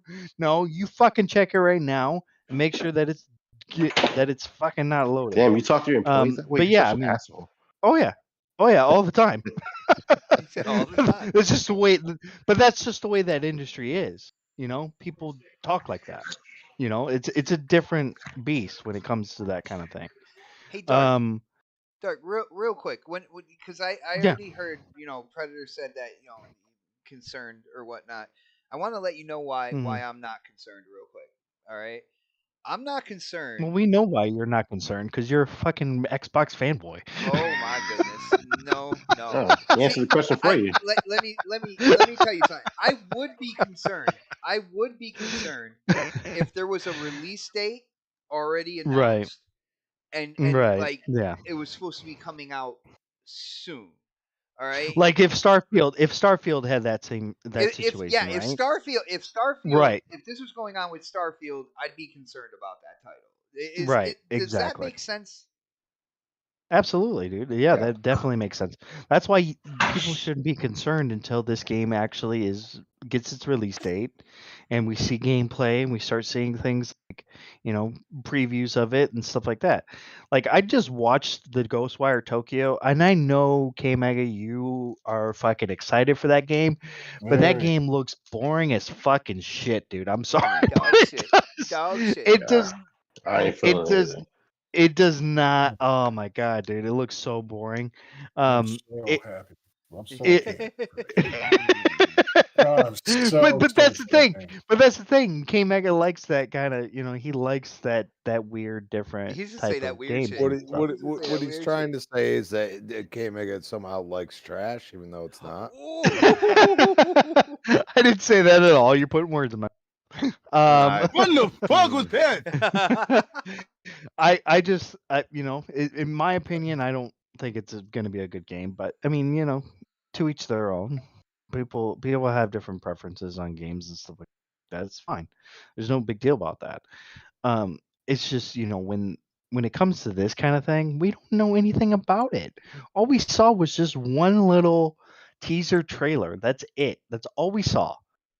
We don't know anything else beyond that, except from what we heard this week about it getting, people leaving and stuff like that. And I think honestly people report on this shit just to get a rise out of people. To be Yeah, because I honest. if you get a rise out of people, you get clicks, man. Yeah, to get clicks and get people talking, get people interacting with, um, that's when it's like slow is when people throw something like this out there or whatever. Because normally people I don't think would have like if this happened. Honestly, I'm gonna say this right now. If this happened with a PlayStation community or a PlayStation company, no one would talk about it. Guaranteed. I mean, you You're not guys probably wrong. would, because you guys would talk about it, because And get it's all in the the news hate. It's okay. and get all the hate, of course, definitely. You would get tons of hate. But yeah, if this was PlayStation, no one even bat an eye. Everybody be like, oh, they're okay, it's fine. They'll find somebody That's else to because those replace those developers people. didn't live up to the quality of PlayStation. Yeah, That's what yeah, that was. yeah, exactly. That's exactly what you would hear. Like, okay. I mean, don't get me wrong. I enjoy PlayStation and their games and everything like that. And I mostly play on PlayStation for the most part, but I see the fuckery. Like I see the fuckery. there's a lot of it. There's a lot of it, and it's ridiculous. Nice. Now, all right, bro. Let's get to talking about fuckery. Let's get to Crispy on this because I know Crispy's gonna claim. Oh, thanks, No, buddy. no, you He didn't hear what I was definitely gonna fucks say. everything, doesn't he? I was He saying, gets I know you're gonna claim a lot of fuckery when it comes to the Not situation. goats like you, bro. Oh wow. No bestiality on the show, guys. No, leave that for Oh, OnlyFans. shoot. But yo, Crispy, when it comes to the initiative, you know what's going on. The developers left, whatnot. You it's been kind of leaked the reason why. So I want to know your thoughts on this, and are you concerned for Perfect Dark at this point in time? I'm with you, Bod. I mean, I don't see the concern. Like you said, if yesterday we saw Starfield and they're like, oh, Todd Howard's leaving or something, you'd be like, oh, what the fuck? You know what I'm saying? Daryl's still there for a reason, clearly, number one. Number two, a lot of people go to the trailer they showed. Well, if you look at the trailer and you actually pay attention, it's from a gosh darn freaking robot angle. Okay. It's flying through. It has nothing to do with It's a the drone character angle, until the end. right? It has nothing to do with the character until the end. What I think they're doing is they're saying, okay, we still have the tools to bring this to a third person view if we want to. We have shown nothing. Now, I've heard, I don't believe it was Daryl, but it was somebody else that said it was first person. I don't know if that person left because that's a lot of people. I'm not going to bullshit. Okay. It's a lot of people that left. All right. You bring Crystal Dynamics in, and then all of a sudden this article comes out a few months later. Seems kind of convenient. Just saying. It's a far-fetched idea, but the one thing I know Phil would say is we have the IP. Everybody knows who Joanna Dark is. It doesn't have to be first person. You guys can make it your own. The IP hasn't been used in so long. You know what I'm saying? I'm just thinking it's Phil perspective. He's probably like, this is the hands-off approach. It's like, put that little plant in the ear. You could take it and run with it really hard or not. And then all of a sudden they bring Crystal Dynamics in there, which is a third party technically owned by Square Enix. Okay. Little strange. And then all of a sudden we get this article, and even Daryl himself commented on the article, and he said he's confident in the team he has right now. So that makes me wonder. Also, a lot of people are ignoring the fact that a lot of these people that have left were high up on the totem pole when it comes to games they've previously done. A lot of people ignore that fact. Well, maybe, yes, they wanted this episodic thing. They wanted something new in their mind. But why are you going to sit there and act like this IP hasn't been dormant for almost 20 years? Okay? It's just been sitting there, kind of chilling. What, Perfect Dark 0? Like, that wasn't the epitome of Perfect Dark. We're going back to N64 days when it was the epitome of Perfect Dark. That's when people remember. That's why they bought Perfect Dark 0. Hold on one second. Hold on one second. 1 second. Yo, Fahim, it said y'all barely seen the game. Why y'all overhyping it? Overhype. You want to talk about overhype? All Sony extremists saw was the name Wolverine, and they went through the roof. At least with this is a franchise that has been around for years. People are hyped for this because it is Perfect Dark, and they kind of grew in gaming as like Perfect Dark fans. All right. Well, and let's be honest real quick, Bot. That drone at the beginning, it said in game. Okay. That was the in-game engine, that drone flying through. Okay. You just want like I said, third person, don't you? Well, I mean, what are you going to do with Perfect Dark? You're going to make it the same damn game, just a better looking? You know what I mean? You're going to add like elements like that drone, for example. You're going to have it fly through. It's going to be able to shoot people or track things. That's stuff we've already had in gaming. Or you're going to make it third person, you go to first person and this and that. I'm just saying, like, they haven't established completely, from what we've seen, what the game actually, how it's going to play. And that's the weird thing. Like, everybody's like, oh, I'm up in arms. No, this is still very early. I mean, maybe in 2 to 3 years is when we actually get the game. But as of now, I mean, they could absolutely trash people, completely put gameplay out there, next E3, and people are gonna be like, oh shit. The one thing I'll say is that this is this organic growth that people keep talking like, oh, this is the greatest thing in the world. Well, here's your organic growth, people. Do you see it now? Do you see why Microsoft's like, hey, Activision, come here. You already got these developers. Here you go. We know what you could make. We know that you've made games before. You've been acquired by Activision.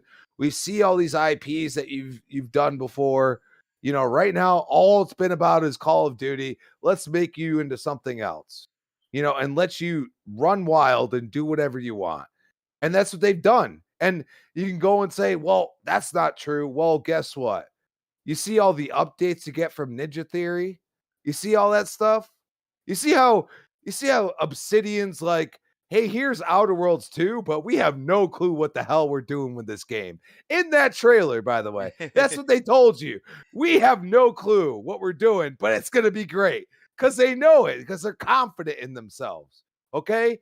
So Ninja Theory is so confident that they give you how they're building the entire game in these little snippets. Okay?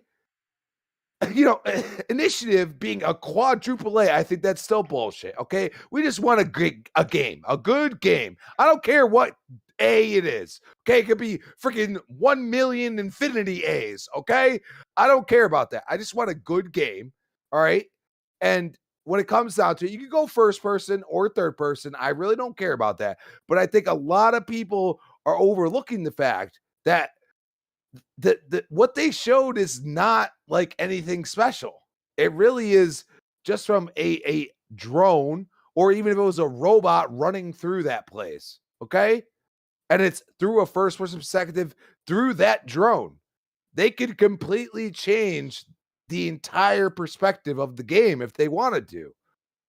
And then you see Joanna at the end and it's coming towards her. You know what I'm saying?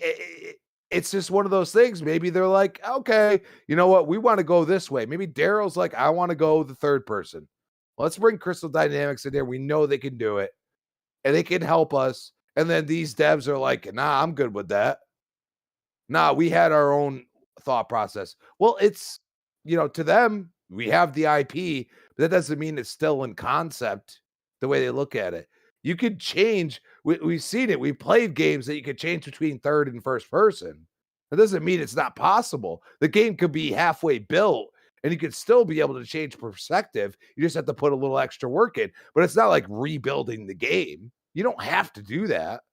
So who knows if that little implementation, hey, you could change from third to first person. I would love that. I would love most games to be able to do that. You know what I'm saying? But that's my preference. I feel like you should be able to play the way you want to. And I've seen too many smaller games be able to do that. So it drives me a little crazy because, Bot would probably prefer first person, but me, I would prefer third person. And then you go and play Destiny, Bot, and there's certain move sets and everything else that go into third person, correct? Holding a sword. Yeah, holding a sword. You go into third person. Halo, for example. Okay, you grab the big gun, right? You're in third person. Right? Yes, sir. You go and tear that turret off. You are in third person. Yes, you are. I'm just saying. So maybe, Daryl's like, we can do more. We can make this epic. And everybody else is like, oh, well, we could do this and make it epic for this little part of it. We're trying to make it for Game Pass. Maybe they had a different thought process. Maybe they were tired of being told what to do. So I'm just saying, as of now, the game has no release date. We basically saw a trailer that looked great, but at the same time was basically, felt like it was just all this scripted BS. It was. It's an and that's what it was. Okay. And you got to look at it and say, you know what? They have the IP. That's what they know. And the one thing about Joanna Dark, the gadgets, all this other wild stuff, that's always been there. So you could really make it the way you want to. And maybe Daryl's like, you know what? We're going to have it mostly third person, but hey, you pick up a drone and you fly it, you're in first person, or vice versa. You know what I'm saying? So it's one of those things like they might be trying to innovate. They might be reeling. They might be like, oh, we don't know what to do. But I mean, they pretty quickly brought Crystal Dynamics in there. So there's a reason for that. Yeah, definitely. And when it comes down to it, I know I believe Crystal Dynamics did the Avengers, which wasn't a bad game in and of itself. A lot of it had to deal with like upgrading your character. People didn't like that you would get like these items to upgrade your character, but your character wouldn't visually change, and uh, unless you got the cosmetics for it, not the upgrades that um to the bodies that would actually like mean something in the game, but like the cosmetics, which of course you would be able to buy. And I feel that wasn't necessarily a whole Crystal Dynamics thing, but I believe that game was published by Square, right? Does anybody know the Yeah, Avengers? I was. Yeah, when it Yeah, it comes was. Yeah, down Yeah. to it, yeah. stuff like that is kind of decided by the publisher. It's like, yeah, okay, yeah, you make the game, but just make sure microtransactions and cosmetics and stuff. So I can't really put that on the developers in terms of the things that were wrong with the Avengers. But when it comes down to it, they make great looking games. They make games with very solid gameplay and stuff. And now you got Gallagher, kind of like Gallagher and the Initiative overseeing this whole thing. Again, no release date, nothing like that. So I'm not really concerned. If anything, it's going to push the game back. And you know, I believe we've had games like Avowed, Hellblade 2, Forza Motorsport. Like there, there's such a list of games that are being developed under Microsoft's, Xbox's first party, that like, why am I going to be concerned about this one? Like there's not a lot like hanging on this one game. It wasn't meant to come out this year. It wasn't going to be like a cornerstone for this year, and I don't even think next year either. So when it comes down to it, we had no release date. It wasn't coming out like around the corner. Like, why am I going to be concerned about this? But that's just me.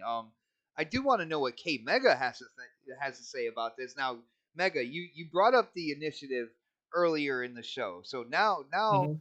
you have the spotlight, man. You know what's going on. What are your thoughts on what's going on over there at the Initiative, bro? I mean, look, is it problematic? Indeed, it is. I mean, to all those developers to leave, something is wrong. Um, and listen to everybody, and they make great points or whatever. It's not a doom and gloom situation. But Fred Crispy made some really solid points where Crispy said, the organic, making a developing team from the root up, that just might, that seems to be the biggest problem of this. And you go back to what Fred said in the beginning, where you want to have these teams to have that organic growth, and they want, you want them to have this creative freedom. The one thing of it was that, and we're looking this in the NBA. We look at this, and sometimes, I mean, shout out to my Rams winning the Super Bowl. Sometimes Yep. when you make these super teams, sometimes they don't do what they're supposed to do. Look They at the don't Lakers, normally man. work out. Yeah, I mean, look at the Lakers. I mean, It I love almost my didn't boy. work out for the Rams, bro. It happened. Yeah, well, all the injuries It and stuff, happened, though. but they Shout out pulled to it out. Von Hey, Miller man. getting paid, bro. They did. Hey, Yeah, Von, do fucking your Von thing, Miller. because the Rams can't. Man, Rams. I mean, I would say, are you out your He damn can't. mind to pay this He man can't do anything by himself. He's $120 million? But anyway, let's roll it back. Let's roll it back. But this is the thing for me, is that there was all this talent, and obviously a lot of people were excited about what this team was going to be and what games they were going to make. But it just comes to show that egos. When they're big names in gaming, they have egos. And sometimes these people can't just work together. And that, and like when some people will say, oh, they made this mad exodus and they left. Some of these people went to other divisions within Xbox. They just went to different studios. I mean, there was a couple of well-known people. They went to the Coalition. Other ones went to Ninja Theory. Some other, and so it wasn't like they just mad exodus and left Xbox. It was the thing where they were just like, look, we just can't do it. So what Crispy was bringing up about the situation with like Activision, and you buy these studios, you big rock a team like Compulsion and Undead Labs. They've already worked together. They know each other. They're comfortable with each other. So what you do is you acquire them, and then they know how to work with everybody. Everybody with the initiative. This was something I think that the Sony never even done. And this is also goes to the point to what Pred was saying in the beginning was like, PlayStation, with the last topic before, well, PlayStation is not really good at doing certain things, especially when it comes to the online aspect, things like that. They still got to learn. Well, it comes to the same thing with Xbox when it comes to these single player, quote unquote, bangers. Xbox is not good at that either. So they have to learn. And especially trying to make a dream team scenario work, it just didn't. And that's fine. I personally am happy that the game is not episodic. The one thing I know is that I can envision the conversation is where, yes, you can see this beautiful gameplay of Elden Ring. That these guys wanted to make this game look absolutely insane. Because if you do it episodic, you can push the graphics however you want to without making it a full-fledged game. So I think that was one of those visions that they were having. It was like trying to make one of the best looking Xbox games that's ever been seen, but then do it in a different type of format, which I personally was not excited for. Now, case in point, we can look at Final Fantasy VII Remake. Like, a lot of us think, oh man, this is going to be a 2-3 hour experience. Well, no, I mean, Final Fantasy VII Remake is a pretty damn long game and it's still episodic. So that, you can still have a good lengthy game, but you can have those beefy graphics on top of that. That could have been something. The first player compared to the third player, I prefer third person player mode myself personally. Cyberpunk kind of changed a lot for me, but I don't think every studio can pull that off. I mean, they might, but I don't know. So when they first announced Perfect Dark back when we talked about this in 2017, Xbox was saying they were looking for a studio to make, and we didn't even know what the game was, but we were speculating at that time, a female Tomb Raider. And I'm like, that's got to be Perfect Dark. They just want to make it in a Tomb Raider-esque style, which would be dope. Because what you have is if you can have her doing some of those parkours and then, using weapons, using guns and melees and all this type of stuff, and then like the way that Tomb Raider does things with their with like their RPG elements in the sense of how they upgrade, I can see that. And then, just use that same flavor of what makes Perfect Dark great, like blend the two, you got a winner. It just seemed like there was just different heads that had a different thought of it. So, who knows? The game is not in jeopardy of going away. I damn sure don't see it like Scalebound or even Crackdown 3, because with Crackdown 3, there was pressure. There's no pressure here. There's so many games coming out. There's so much in people's hard drives right now with games. I mean, we didn't even really talk about Tunic. We didn't talk about and I picked the game up. The Dawn of Ragnarok. I picked that up. I played a little bit of that. You got the other game, the snowboarding game. I can't think of the name of it. Shredders. You got. There's because no one cares, man. Okay, that's you fine. Don't care. But I'm just saying, you don't care. All right? I'm surprised you're not interested in Tunic. Now that seems right up your alley.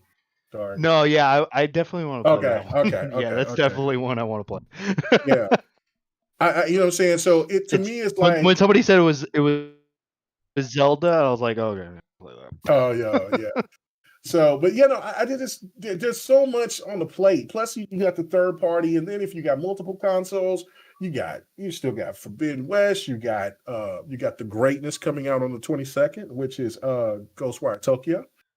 Please get that support Tango. So Tango Works. Do that. Go get that game. Get that game. You know what I'm saying? Get that game. I'm gonna double dip, baby. I'm finna get that. Getting that. There's so many types. There's Sifu, all this other stuff that's out there. Even Gran Turismo, whatever. So it's like, to me, we can't complain. Xbox gamers can't. We're nowhere near in the same situation like we were when we had to have Crackdown. We had to have something to fill in the void for Scalebound. They could take another 2-3 years if they want to. People will just there'll be haters that say, "Oh, the game's not ready." Gives a fuck. There's no date. The game could take. I mean, look, there was games that had dates and didn't come out until the next generation. So why even trip about this? So let them get it right. Let them take their time. And and that's all that matters at the end of the day. And I feel that Crystal Dynamics do a good job with their games, like Bot said, earlier. Like, everybody has their favorite Tomb Raider game out of this latest trilogy. I enjoy all three. I mean, I think the first one was amazing, was the best, and then it's the third one for me, and then the second. I mean, I like them all. I mean, you know what I'm saying? But I'm just saying, Felicia, a lot of people will argue me down and say the third one's trash, blah, blah, blah, blah. That's fine, whatever. But for me, it was the first one, which was, I don't think anybody could deny the first one, how great that was. The third one was really good. And then the second one was Rise of Tomb Raider was my least favorite, but it still was great. So, I mean, that should just tell you something. And with the Avengers, I don't think anybody can talk about the visuals of that game, the combat in that game is shitty, because it's not.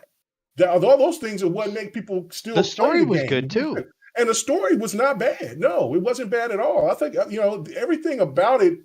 If it was just a game that just wasn't hid behind the multiplayer aspect of it, and then it hit you over the head with the microtransactions, like Bot said, that's more of a publisher that's demanding because they want to get as much money as they possibly can. So, but I don't think anything that's came from them in a while that's just shitty. You know what I'm saying? So in that aspect, retrospective of how the game plays and how the games look. So I have the utmost faith in what Xbox is doing at this point in time. So it's not it's a nothing burger. It's a something burger for sure, because to me, if anybody wants to question if anything is going to fail, it could be the initiative itself that could be dismantled. But the game will not go away. The game will probably be pushed on to another studio, and then the people that still remain with the initiative can go there, which that is a big story in itself, because Xbox was betting big on this. They rolled the dice on something big, and it just didn't happen. So if people want to say that Xbox failed on that, that's absolutely fine, because I think that's the biggest issue, is the studio itself. What is it going to be now, since you got so many people gone that were big, huge names? Will it still stay? Will it still stay as the initiative, or will they go and do something else and branch on to the Coalition, or to Compulsion, or to Undead Labs, or move into a division with Bethesda, or with all the studio, with one of those studios of Bethesda, or when the Activision situation happens? Whatever the situation may be, I feel that that's the bigger story, is what's going to happen to the initiative, not Perfect Dark. Perfect Dark is in a good spot. Nice, bro. And when it comes down to it, again, so many developers leaving. I can see your thought process on the initiative. I also feel that right now it's too early for me to even think that, because when it comes down to it, they're in the middle of producing this game. Again, they are overseeing the whole thing. I think Crystal Dynamics is doing all the grunt work, all the actual work, but man, I would, if I was Phil, I would go ahead and see if I could try to negotiate something with Square Enix to see if they would want to let Crystal Dynamics go. I really would. I mean, and then let those people be there with they're all familiar, with Gallagher and the staff from Crystal Dynamics. Let that be the initiative, and then if you want to add somebody else to be co-lead or something like that, but that might be cool. But other than that, like I just don't know. But I mean, that to me is the more troubling thing is what's going to happen into the initiative once Perfect Dark drops. Like, is it still going to be around? I got you. And another thing is the whole organic growth, and this is what you get. And I saw people in the chat talk about, with organic growth, look at Playground Games, and that's absolutely true. Kind of built from the ground up or whatnot. But that is an example of a success story. You're not going to get an absolute success story right off the bat when you're first trying to build these studios. And I believe K Mega brought up a great point. When you bring all these talented developers together, they're not always gonna mix in. They're not always gonna work well. They're not always gonna mesh. And when it comes down to that, most people are meant to lead. you're gonna have to clear out some, and kind of replace them. And when it comes down to that, people wanted a studio with organic growth, within Xbox, not realizing that Xbox does have those studios, but you look at, say, like Naughty Dog. You look at the other side of the pond here, Naughty Dog. How many developers do you think they went through before they got to Uncharted? You know what I'm saying? Like that first group wasn't the one group that made it. You see what I'm saying? And how long did it take for them to become established developers? How many games did they make before they got that respect and that notoriety that they have in the industry now? Again, it wasn't that first squad that did it. So this is the result of things not working out absolutely perfect from the beginning. I don't think it's anything to really be majorly concerned about. Again, this game wasn't slated to come out this year. We only saw the announcement trailer. It wasn't even like the teaser trailer or anything. It was the announcement trailer. Like, hey, this game's in development. Look at that. So I don't see any reason to be concerned about that. But guys, I agree. It is getting pretty late. I think it is time to wind it down. I got some games to play. I have a free weekend, people. I have Friday, Saturday, and Sunday without work. I know me and my son are going to the movies tomorrow to see a new anime movie came out. I don't know if anybody out there in the chat knows about Jujutsu Kaisen, but Jujutsu Kaisen 0 is out, and we'll be going to the movies tomorrow to check that out. But other than that, basically, grocery shopping, cleaning house, and video games are what is planned for the weekend, and I am excited. Uh, Great show as always. Huge shout out to the panel. Shout out to Dark for hanging out with us, man. That was absolutely unexpected. But it felt really good to have the whole crew back. Shout out to the chat. You guys have been absolutely incredible. Just kind of talking with us about the topics, the jokes, all your opinions. I absolutely love seeing what you guys think about what we are talking about. Absolutely love checking out the chat while we are live. You guys are absolutely incredible. Definitely appreciate all the support, the super chats. Thank you guys so much. But like a 40-year-old with a comb over, it is time to get those plugs in. And you know what? We're going to do it again. It is a rarity, but we are going to start with K Mega. K Mega! I know you got a show tomorrow, man. What do you got on the table? What is going on? Let us know. Yeah, no, the GRG podcast will be live tomorrow night. Sit there and we'll have some guests the following week, which will be fun. The following week, but it'll be just the panel as we've been seeing for the last couple of weeks. So I hope you guys come and swing by, join us. I finally am getting out of purgatory from YouTube because of copyright. So I'm happy about that. Um, I had to leave SoundCloud, man. I mean, not SoundCloud, Epidemic Sound. For Why? some reason, yeah, because for some reason I don't know if it had to be something with my bank because they're not established in the United States. I did not know that they're established somewhere out of the state. I mean, out of the country, and so my bank was tripping, and so then there was really no way they wouldn't take my credit card Oh, payment. bro, And you know so how then I I was pay like, them? I pay them through PayPal. I do that too as well, and it's still they Really? were trying to because it still goes through my bank, so and PayPal was like Whistle. yeah, so I was like, oh fuck it. So I went with another people. So I'm gonna check out a lot of what the music that they got and stuff. I love Epidemic Sound, man. I've been creating some great beats in them, but it's also yeah, what is the name of these people? I don't know what the hell. I'm over here acting like I'm on a show. I'm on a GRG.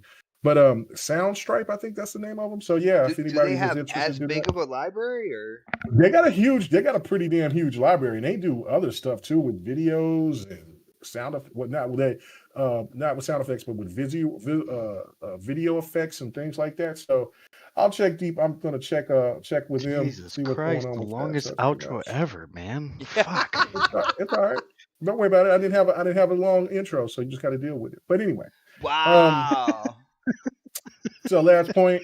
Come and check us out on Fight Night Sunday. I got my ass destroyed this past Sunday. Man, I hope Beast of Truth comes back because he beat my ass. I think I won one or two matches the whole night. I got frustrated because of the internet drops because they were doing that stupid internet check thing, and so and then I was Yeah. drinking some Internet sauce. drops. Yeah, no, for real, it was happening, and I was drinking a little bit, and I was getting angry by the moment.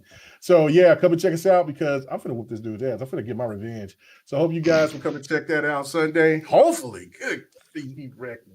So yeah, Yobi was there to witness the beating. So I hope you guys will come and check that out. But thanks, man. Till next week. See, I'm done. Nice.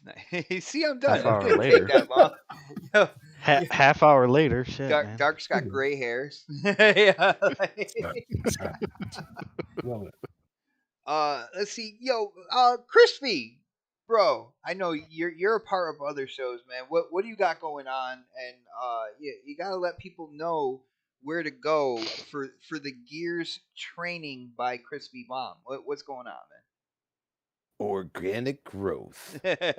A pipeline of entertainment. A pipeline of entertainment. Nobody in the chat better use that. That is Crispy's. He's signed off on the copyright. He paid for it. That's his. Oh man, always fun, gentlemen. Shout out to the chat. It definitely sad to see some super GT fans just completely hating the game, which, like I said, I've been there. At Christy Bomb on Twitter, Christy Bomb 28 Xbox Live. We got Breakfast of Boom tomorrow morning, 10 a.m. We have Retro Renegades, 7 p.m. Tuesday. And of course, you can find me back here on the next podcast, Thursday, 8 p.m. Prime time. Prime time, baby. Love it, man. Predator, bro. It's your outro. What do you got to share with us, man? Nothing, man. I'm chilling. Good show, guys. See y'all next week. I'm going to make this OnlyFans video. I'll stuff another body in the Organic closet later growth. on. What do you say, Kim, again? I never say nothing, bro. I didn't hear what you said. Yeah. Shut the fuck up. I thought you had a dick. I thought you had an asshole in your mouth or something. Wow. Salad tosser. It was more like exotic butters. Giggity. Oh man. I'll see y'all next week. Nice, brother. And last but certainly not least, our brother came out of retirement at least for one show. It was a blast having him on. I don't know if there was a lot of white. There was really no white on white crime, man. I hope you're not disappointed. But Dark, it's your outro. What's good, man? Yeah, you guys can find me on Twitter, Knoxximus. You can also find me on PlayStation at the same name.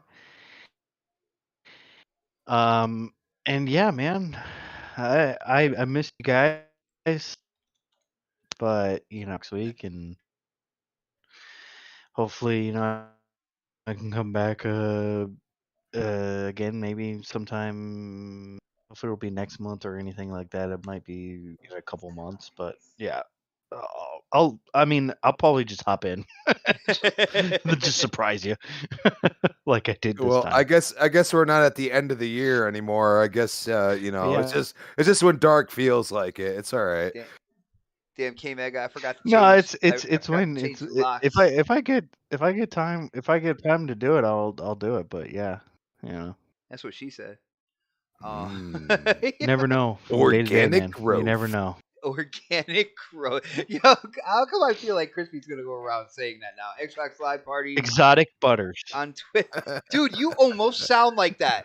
You're you close. almost You sound were like damn that, close. dude. You were damn close. Holy crap. Exotic butters. Yo, dude, Yeah, you were damn close, bro. really close. Oh, wow. Exotic. You're like that. I don't even want to say it. A pipeline of entertainment. Guys, on that note, we are about to wind it down. This is the next podcast. K-Mega, just jealous. We are live every Thursday, 8 p.m. If you are new to the show, definitely consider going down there and hitting the subscribe button. Everybody in the chat, definitely hit that thumbs up button. Share the show out. Let people know this is the place to be to hear all the gaming news. And have some entertainment as well. I believe we have entertained you guys. Are you not entertained? Thank you guys Are so you much. not entertained? Thank you guys so much for hanging out with us, and we will see you next week on the next podcast. I love that movie. Have a great night, everybody. Of course you do. Oh. We're out. This is Steve Downs, the voice of Master Chief, Spartan 117. And you're tuned in to next podcast. Now, wake me when you need me.